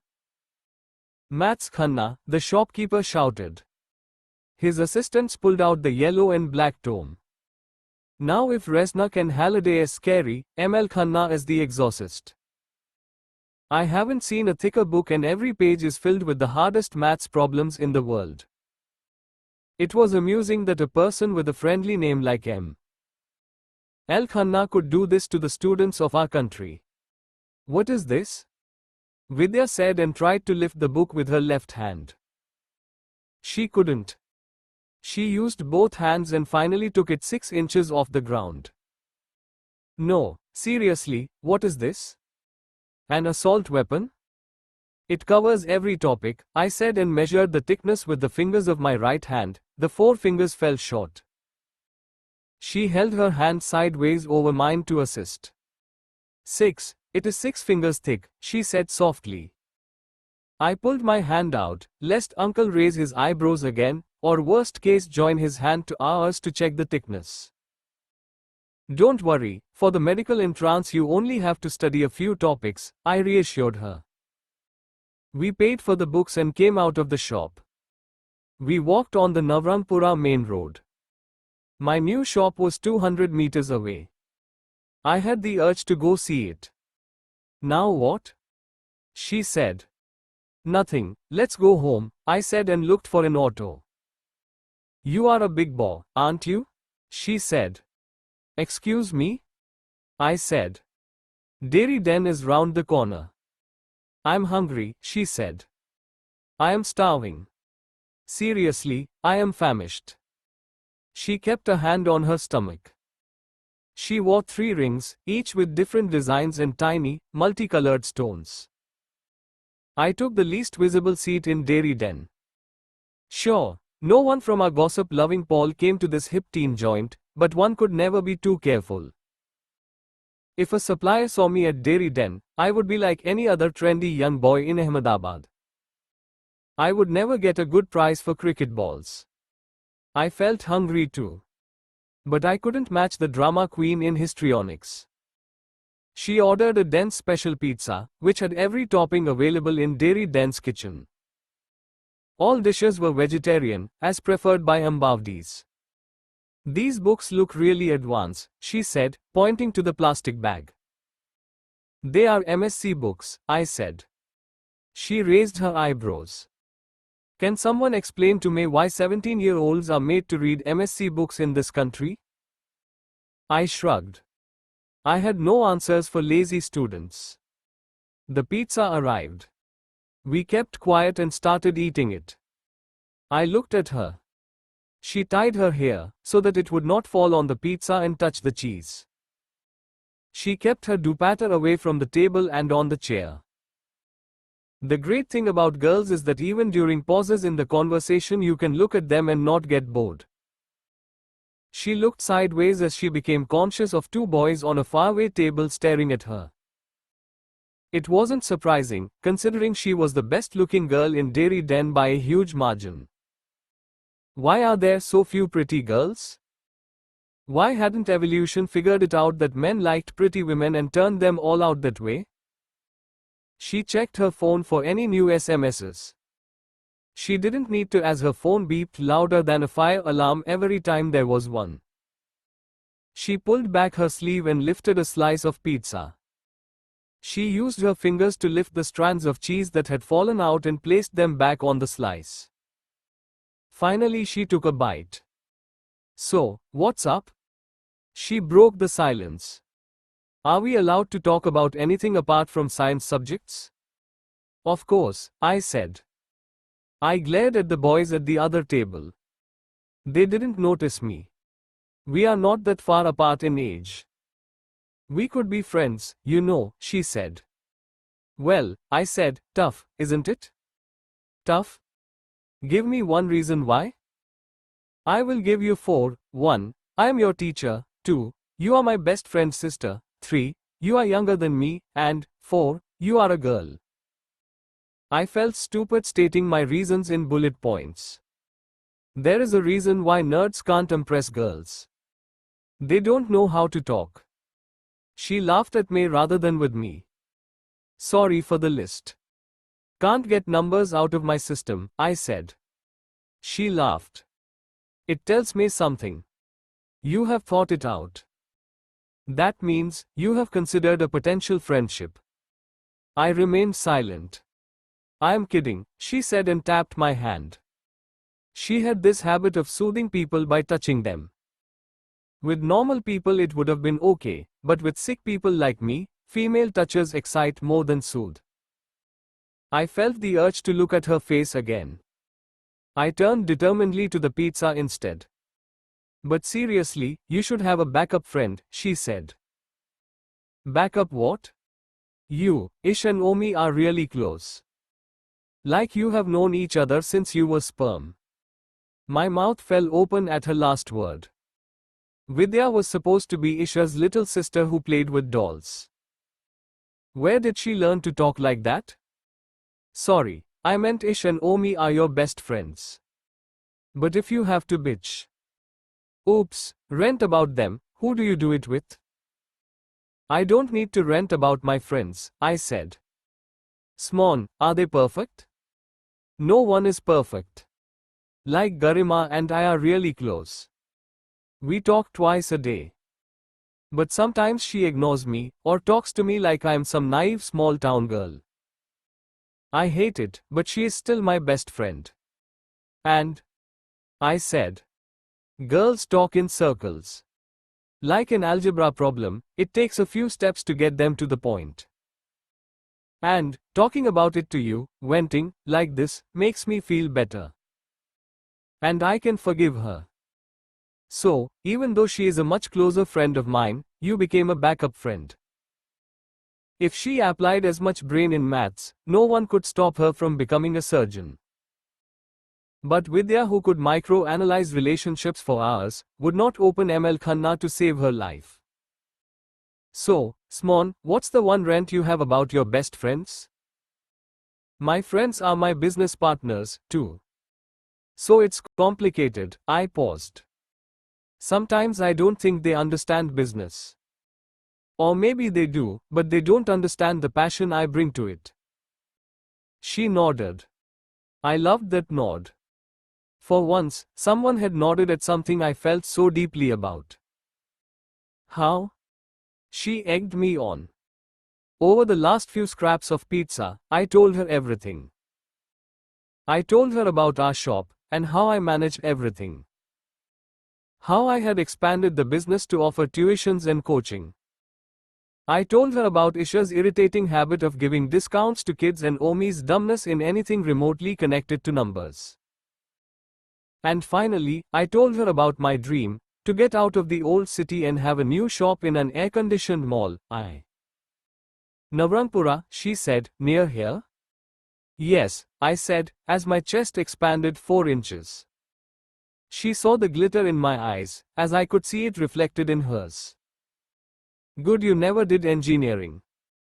Though 1 am sure you would have got in, she said. I can't see myself in an office. And leaving mom and her business alone was not an option. I had opened up more than I ever had to anyone in my life. This wasn't right, I chided myself. I mentally repeated the 4 reasons and poked the pile of books. More than me, you need to be friends with these books, I said and asked for the bill. Coming, a girl responded as Ishan rang the bell of our supplier's home. We had come to purchase new bats and get old ones repaired. Saira, supplier Pandit Ji's 18-year-old daughter, opened the door. Papa is getting dressed, you can wait in the garage, she said, handing us the key to Pandit Ji's warehouse store.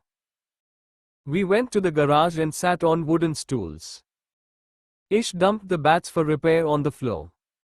The Pandit Sports Goods Suppliers was located in Ellis Bridge. The owner, Giriraj Pandit, had his one-room house right next to it. Until 5 years ago, he owned a large bat factory in Kashmir. That was before he was kicked out of his hometown by militants who gave him the choice of saving his neck or his factory. Today we felt blessed being a small supplier in Ahmedabad with his family still alive. Kashmiris are so fair-complexioned, I said to make innocuous conversation. You like her, Ish grinned. Are you nuts? Fair-complexioned, eh? Ish began to laugh. Govind bhai, my best customer, Pandit Ji said as he came into the warehouse, fresh after a bath. He offered us green almonds. It is nice to be a buyer in business. Everybody welcomes you. We need 6 bats, and these need repairs, I said. Take a dozen Govind bhai, he said and opened a wooden trunk. The India-Australia series is coming, demand will be good. Not in the old city, I said. He opened the wooden trunk and took out a bat wrapped in plastic. He opened the bat. It smelled of fresh willow.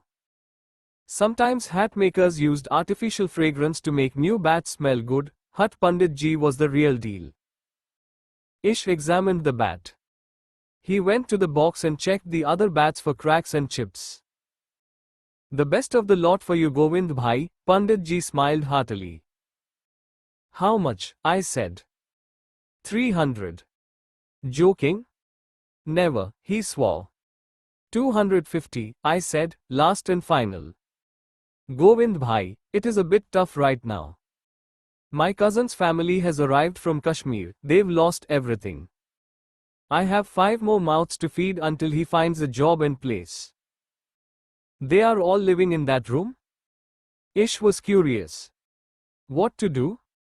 He had a bungalow in Srinagar and a 50-year-old almond business. Now, see what times have come to, kicked out of our own homes. Pandit Ji sighed and took out the bats for repair from the gunny bag. I hated sympathy in business deals. We settled for 270 after some more haggling. Done, I said and took out the money. I dealt in thousands now, but imagined that transacting in lakhs and crores wouldn't be that different. Pandit Ji took the money, brushed it against the mini temple in his godown and put it in his pocket. His God had made him pay a big price in life, but he still felt grateful to him. I could never understand this absolute faith that believers possess. Maybe I missed something by being agnostic. 8. Ali reached practice 20 minutes late. Every delayed minute made Ish more pissed. You are wearing kurta pajama, where is your kit? Ish screamed as Ali walked in at 7:20 am. Sorry, woke up late. I didn't get time in. Do your rounds, Ish said and stood in the center of the bank's courtyard. When Ali finished his rounds, Ish unwrapped a new bat for him. For you, brand new from Kashmir. Like it? Ali nodded without interest. Can I leave early today? Why? Ish snapped. There is a marble competition in my pole. And what about cricket? Ali shrugged. First you come late, then you want to go early. What is the point of marbles? Ish said as he signaled him to take the crease. One of the 3 other boys became the bowler. We will start with catching practice. Ali, no shots, give them catches. Ali's self-control had become better after training for a few months. Ish had taught him to play defensive and avoid getting out. With better diet and exercise, Ali's stamina had improved. He gained the strength to hit the ball rather than rely on momentum. Once Ali faced 5 balls in a restrained manner, he could sharpen his focus to use his gift. The trick was to use his ability at a lever that scored yet sustained him at the crease. 1 ball and over worked well. Ish now wanted him to get to 2 balls and over. Switch. Paras to bat, Ali to field, Ish shouted after 3 overs. Ali didn't hit any big shots. Disappointed, he threw the bat on the crease. Hey, watch it. It is a new bat, Ish said. Paras batted a catch towards Ali, whose hands were busy tightening the cords of his pajama. The ball thumped down on the ground. You sleeping or what? Ish said, but Ali ignored him. 3 balls later, Paras set up a catch for Ali again. Hey, Ali, catch, Ish screamed from his position at the umpire. Ali had one hand in his pocket. He noticed Ish staring at him and lifted up his hand in a cursory manner. 2 steps and he could have caught the ball. He didn't, and the ball landed on the ground.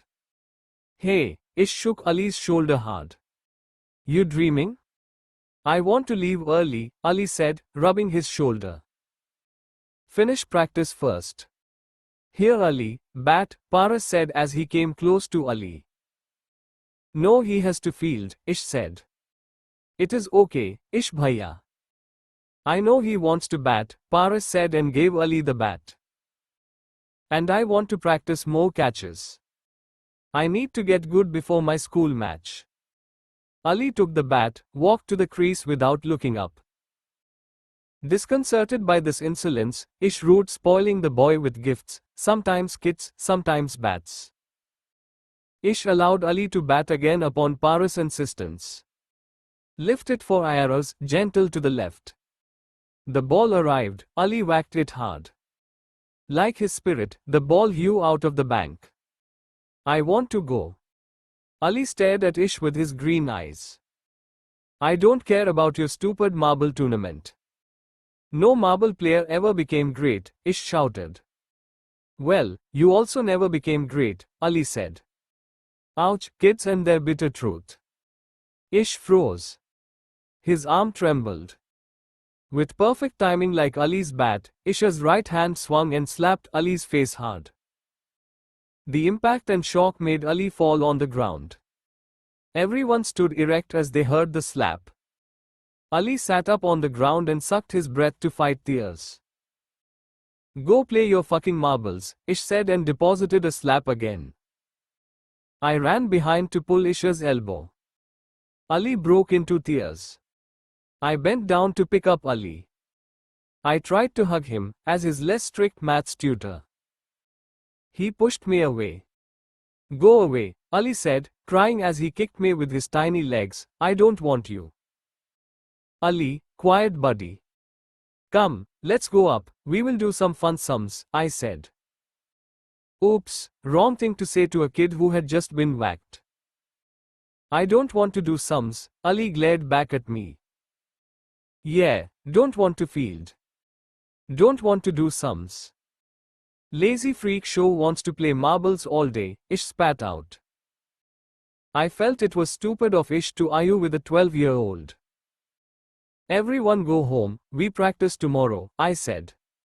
No, we have to. Ish too said. Ish, go inside the bank, I said. I don't like him, Ali said, still in tears. Ali, behave. This is no way to speak to your coach. Now go home, I said. I exhaled a deep breath as everyone left. Maybe God sent me here to be everyone's parent. What the fuck is wrong with you? He is a kid, I said to Ish after everyone left. I made lemonade in the kitchen to calm Ish down. Ish stood next to me. Brat, thinks he has a gift, Ish said. He does, I said and passed him his drink. Hey, can you order another LPG cylinder? This one is almost over, I said. We did have a kerosene stove, but it was a pain to cook on that. We came to the cashier's waiting area to sit on the sofas. Ish kept quiet. He held back something. I wasn't sure if it was tears, as I had never seen Ish cry. I shouldn't have hit him, he said after drinking half a glass. I nodded. But did you see his attitude? You never became great. Can you imagine if I had said it to my coach? He is just a 12-year-old. Don't take him seriously. He doesn't care, man. He has it in him to make to the national team. But all he wants to do is play his fucking marbles. He enjoys marbles. He doesn't enjoy cricket, yet. Ish finished his drink and tossed the plastic glass in the kitchen sink. We locked the bank's main door and the gate and walked towards our shop. It is so fucking unfair, Ish said. I slaved for years. I gave up my future for this game. Nothing came of it. And you have this kid who is born with this talent he doesn't even care about. What do you mean nothing came of it? You were the best player in school for years. Yeah, in Balrampur Municipal School, that's like saying Vidya is the Preeti Zinta of our Paul. Who cares? What? I said and couldn't control a smile. Nothing, our aunt once called her that, and I keep teasing her on it, Ish said. His mood lightened up a little. We came close to our shop. The temple dome became visible. Why does God do this, Govind? Ish said. Do what? Give so much talent to some people. And people like me have none. You are talented. Not enough. Not as much as Ali. I love this game, but have no gifts. I pushed myself, woke up at 4 a.m. every day, training for hours, practice and more practice. I gave up studies, and now that I think of it, even my future. And then comes this marble player who has this freakish gift. I could never see the ball and whack it like Ali. Why, Govind? Continuing my job as the parent of my friends, I had to try and answer every silly question of his. I don't know. God gives talent so that the ordinary person can become extraordinary. Talent is the only way the poor can become rich. Otherwise, in this world the rich would remain rich and the poor would remain poor. This unfair talent actually creates a balance, helps to make the world fair, I said. I reflected on my own statement a little. So why doesn't he care? Marbles? Can you believe the boy is more interested in marbles? He hasn't seen what he can get out of cricket. Right now he is the marble champ in his ball and loves that position. Once he experiences the same success in cricket, he will value his gift. Until now, he was a 4-ball freak show. You will turn him into a player-ish, I said. We reached the shop. Omi had reached before us and swept the floor. He missed coming to coaching, but he had promised his mama to attend the morning rallies at least twice a week. Today was one of those days. Good practice? Omi asked idly as he ordered tea. Ish went inside. I put a finger on my lips to signal Omi to be quiet. A 10-year-old came with 30 coins to buy a cricket ball. A leather ball is $25. You only have 21, I said as I finished the painful task of counting the coins. I broke the piggy bank. I don't have any more, the boy said very seriously. Then come later, I said as Ish interrupted me. Take it, Ish said and gave the boy the ball. The boy grabbed it and ran away. Fuck you, Ish, I said. Fuck you, businessman, Ish said and continued to sulk about Ali in the corner. It took Ish 1 box of chocolates, 2 dozen marbles and a new sports cap to woo Ali back. Ali missed us, too.